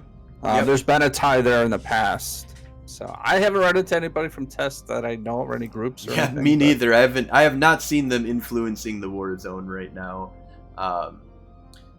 But they are in. They're going to try and recoup their losses, and lick their wounds. We'll see what comes of them. I know that Pro God Legend has joined the Goons, so I'm not sure, how much what their leadership looks like anymore or anything like that. But there is a big influx, possibly from Test, coming over to the Keldari, which I'm all for. The more enemies that we have, the more people for me to shoot. It kind of, if it's really off balance, the battlefields become harder to control and stuff like that. But that's, The name of the game to a certain degree here is, be organized, get your shit together, and be ready to fight outnumbered if you're going to be joining the Keldar or the Galente. And if you're looking for easy access to Jitta, join the Keldar. It's like it's easy mode versus hard mode. Like easy mode is joining the Keldari. You get Jitta, you get Amar.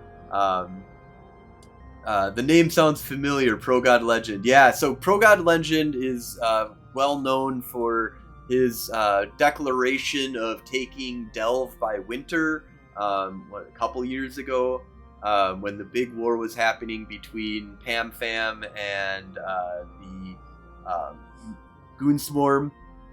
One of the big things that he did that he's infamous for at this point is that during the push to take Delve, he retreated, or he pulled everybody out of the systems that they were living in. I can't remember what systems they were living in 0.0, but they were like, he's like, okay, everybody move into Delve. We've taken stations, we've dropped stations, we've got a stronghold now. The Goon Swarm is contained to a small little area in one constellation.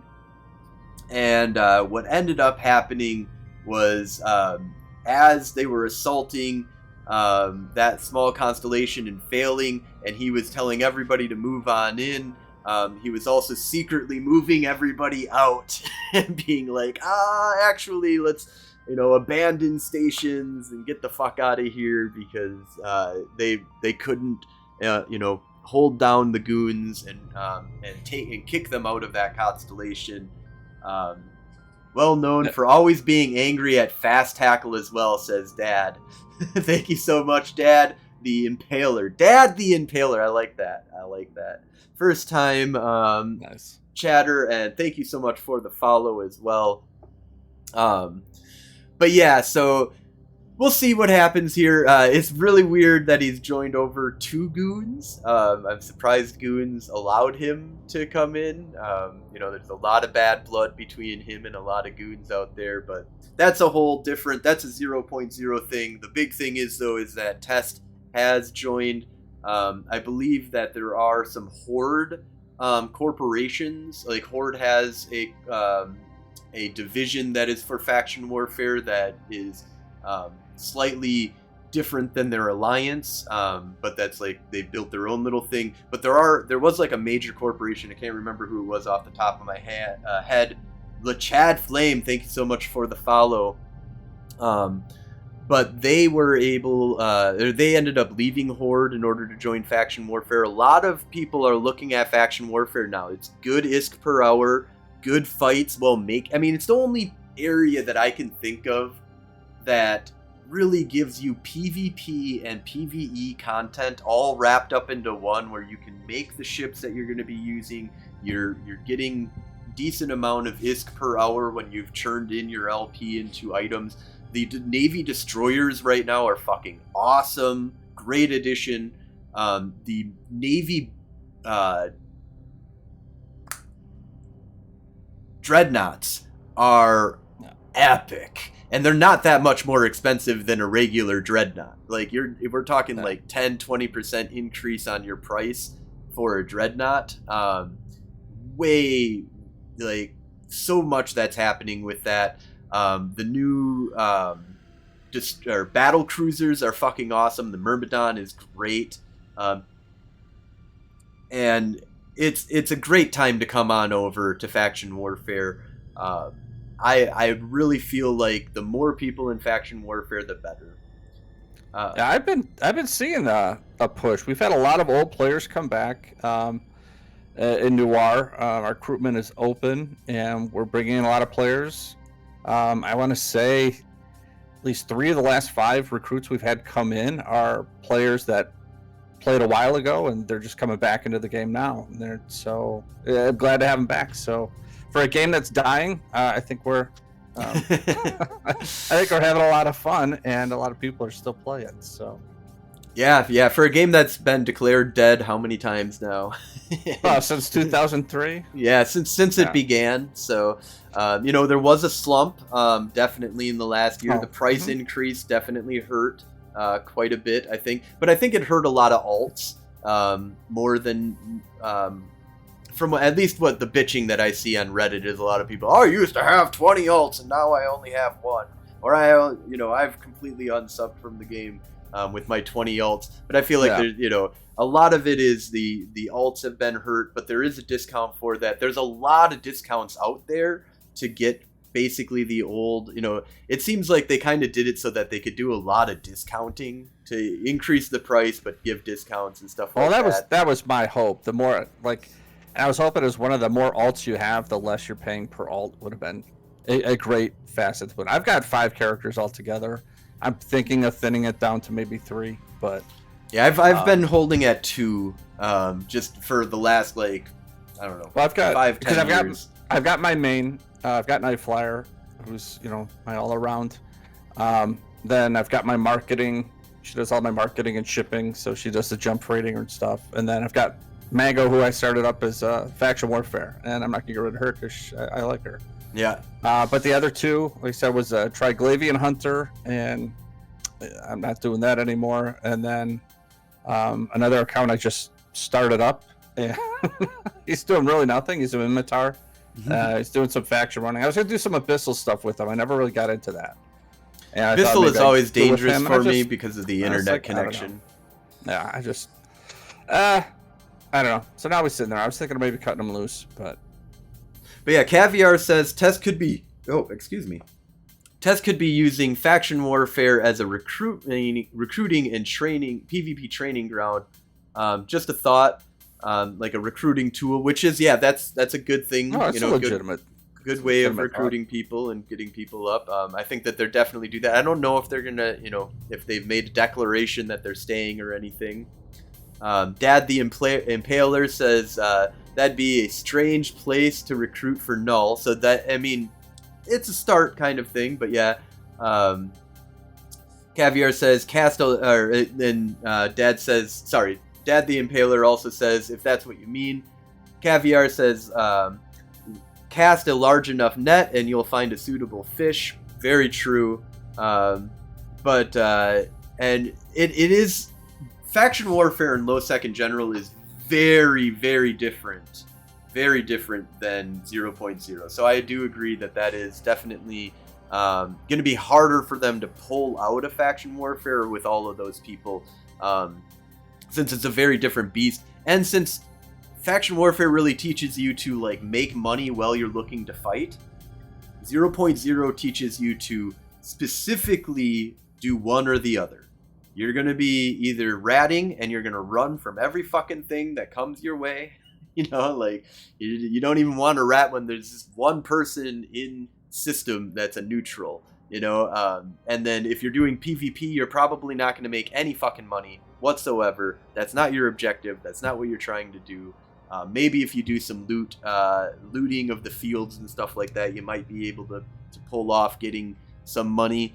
But the focus is PvP, or focus is going to be on PvE. Faction warfare says, fuck that, do both. So Granth, thank you so much for the follow.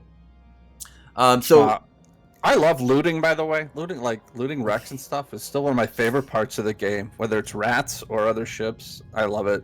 And that is like my Mimitar alt. That is what he was skilled up in, because I figured I could PvP or PvE sites and that he could come and salvage behind me in the Noctis. So that was his spot, and since I got in the faction warfare, I've been doing that. But I'm trying to figure out a way that I can kind of work him into the fleets, to just sit back and collect wrecks.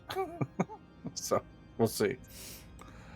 So let's go ahead and take a look at, because I haven't dug into this and I haven't read the story. Would you mind, Nightflyer, giving us a read through of what the fuck is going on with the Kaldari state and taking control of a syndicate constellation? Well, that's pretty much summing it up for me from this article. And this is some of the Eve lore coming back. And again, I was actually hoping Astarothi would have had something out already, but I know he's been out flying and playing. So his video might be behind.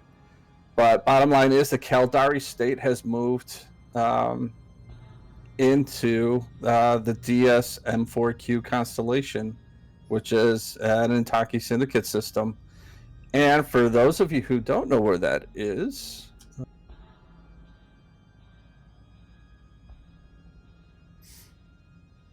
Yeah, so it says in faction warfare. Oh, I think I lost my stream. Sorry. oh, hold on. Yeah. It's paused. We'll put our beautiful faces back up. But yeah, so Yeah, I'll see if I go back in. All right, so yeah, it's stupid. It's not letting me jump back through, and it's still pausing on me. yeah, not a problem. But yeah, so basically, from what I'm hearing is that the Caldari have moved in force. There's a bunch of different... oh, there we go. Let's see. Yeah, I'll leave this up. But this would move the... And we were just talking about the whole nullsec. This is a whole nullsec system.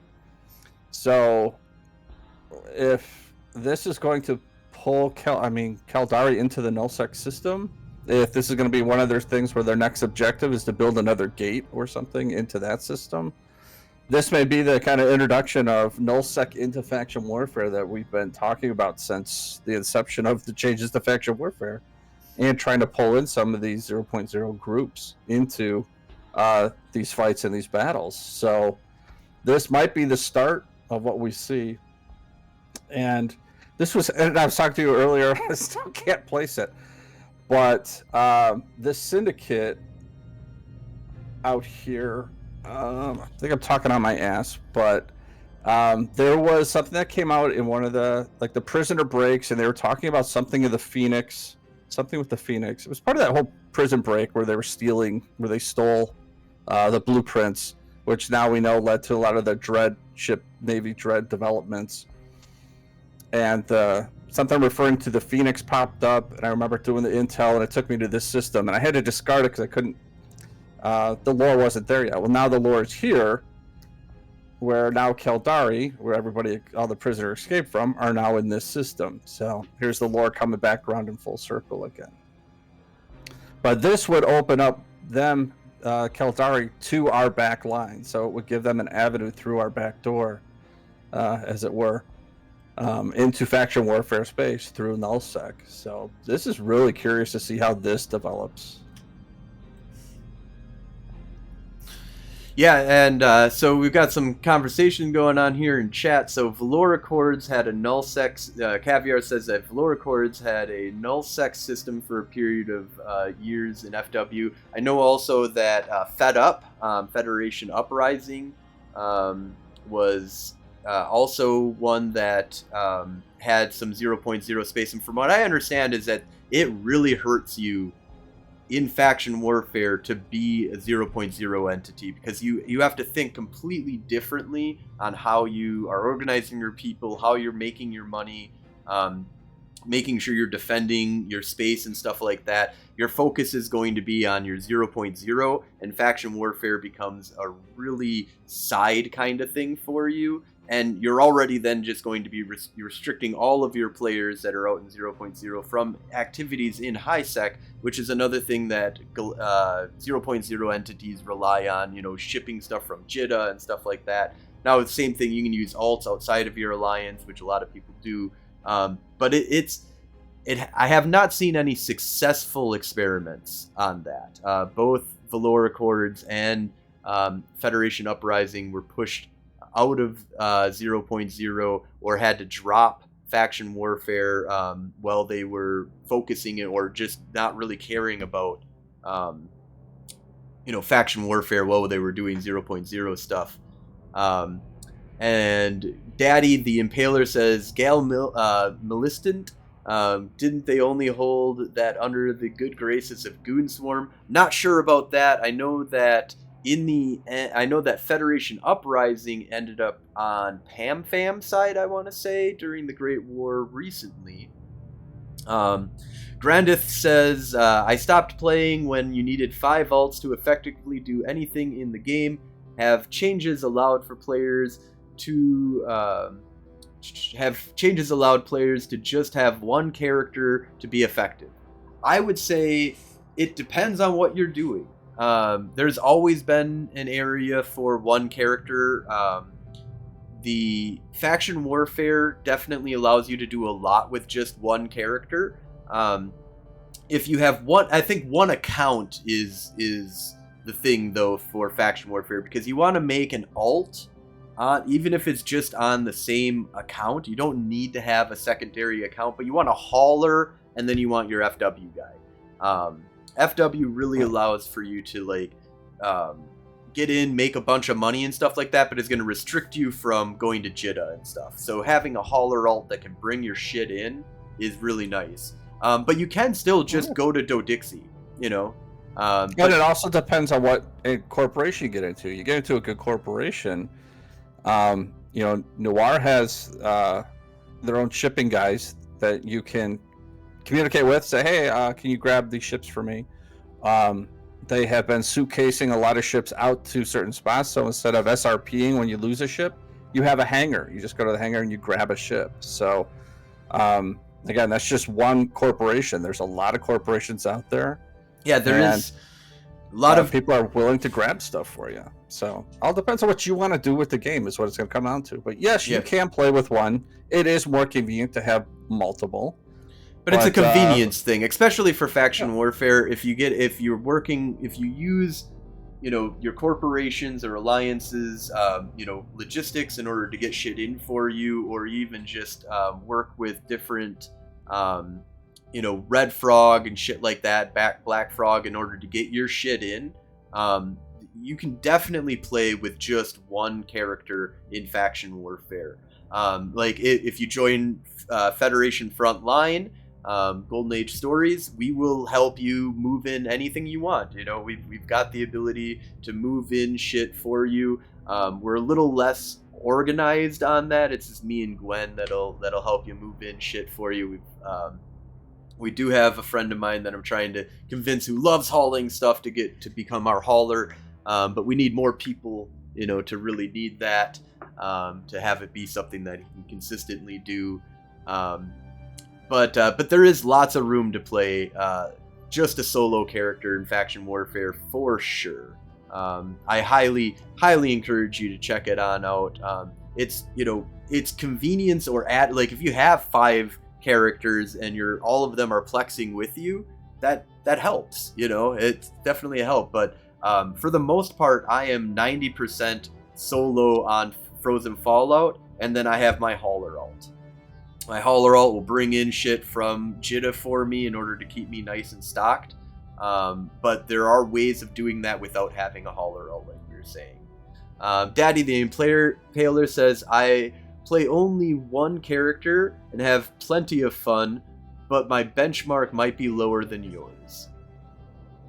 I was just watching a stream. There's a guy named Jer, Jer. He does some YouTube stuff, and he's an EVE player, and he only has alpha characters. He doesn't. Yeah. I don't know. So that's his game style, and that's what he plays. He says he won't ever go Omega, and I'm like, okay. I mean, that's a choice. In faction warfare, that's totally an option. Like, because you can fly Navy destroyers and Navy frigates, or just an Atron, you know, like all day long in faction warfare. Make lots and lots of ISK. Yeah, as long as you specialize into a ship, you spend your 5 million skill points on that ship and be the best pilot you can at that ship, and you can kick some ass. So, yeah, no, definitely. Daddy the Impaler also says, I suppose depending on what you want to do, that is a big thing. You know, depending on what you want to do, sometimes, like, if you're a big industry person, multiple characters probably helps out a lot. You know, mining and stuff like that, more characters that you have, it's so easy to have multiple characters doing mining and shit. You know, if you're doing just exploration, probably just need one guy. You know, if that's all that you want to do. It really depends on what you want to do. Garth says, I don't enjoy that you need to have multiple accounts just to get anything meaningful done. I am a one-man too, and I hope the changes would make it more friendly. The FW look interesting, but is it worth it? And yeah, absolutely, it's worth it. Come on in, you know, build up 1 million LP and you can sell a BPC for like $1 billion plus ISK. You know, you can easily make a bunch of destroyers and sell them in order to make a bunch of ISK, or just sell the BPC. Yeah, there is lots and lots of possibilities out there. Especially join standing fleet, and join up with a corporation. You can get a lot done. If you were doing like capital ship stuff, yeah, you want to. It's almost required that you have another account, because you need a Sino-Alt. There isn't any Sinoing that you need to do in faction warfare. If you're a hauler and you have a jump freighter, you need that Sino-Alt. You know, you could rely on your corporation and a buddy or stuff like that, but a lot of that has like a big push for that. But yeah, last but not least, I wanted to give a shout out to Mr. Unlucky. Let me get you his Twitch here. If you want to go ahead and give him a follow, Mr. Unlucky. And then we also had another person here, Uncle Online for Twitch. Go ahead and check them out. Mr. Unlucky is a really fun guy to hang out with on Twitch. Does giveaways. Shows you the ropes of doing multiple characters and stuff like that. And really fun, cool guy to go hang out with. So go ahead, definitely check them on out. Any other thoughts that you have, Knight Rider, before we wrap things on up? You threw me off with the whole Knight Rider. Or Knight Rider. Knight Rider. That's my brain. That's my brain. I am curious to see where the Eve lore goes with this movement into Syndicate. As it says, the state is now News Protectorate Constellation gives a foothold in Elsec and Placid region. So, really looking forward to see where that. I heard it's dangerous as fuck to go there right now. If you go into that area, like there's a ton of rats that are Kaldari rats that'll just like shoot the living fuck out of you for entering into the system. So something sketchy's going on there. CCP doesn't want us to be in those systems, so you should go there and check it out. Yeah, I should. I definitely got to do more exploring. I wanted to make it over to that one system where the star blew up. I hadn't been over there yet either, so I'm gonna have to do a day trip over there and check that out. My plan for the week is though to get into some more of the Catalyst Navy issues. I've got 5 of them sitting there ready to go. So I built see you guys in space. Yeah, I built like 40 of those, and I plan on building like 1,000 more. Like that's the thing that I want to do, is just a bunch of Navy Catalyst destroyer fleets where it's just like, okay, I'm just handing these out to people, like just constantly. Let's just go out and just be a group of destroyers and wreak some havoc. They got tons of HP, decent DPS, and fast little fuckers. It's a nice all around solid bonuses for the Catalyst. So yeah, well, I made a screw up too. Is I meant to buy 5 of the Imicus Navy issues, just to screw around with those, and I ended up buying the blueprints for them. And I figured, all right, well, I'll just build them. And what a huge mistake! No, wait, what? Well, hold on, we got to talk here real quick. I spent twice as much building these things as I could have just bought them off the market. But really, yeah, it was not a good trade. It cost me about 20 mil to build them. And I could have bought them for like 12. Why did the resources? I didn't have the resources on hand, so I ended up having to buy tritanium and all that stuff, and just the. Where did you buy it? So Dixie. I went to Jeddah, and it cost me 2 million. Not even. It's like 1 million minerals in order to build those.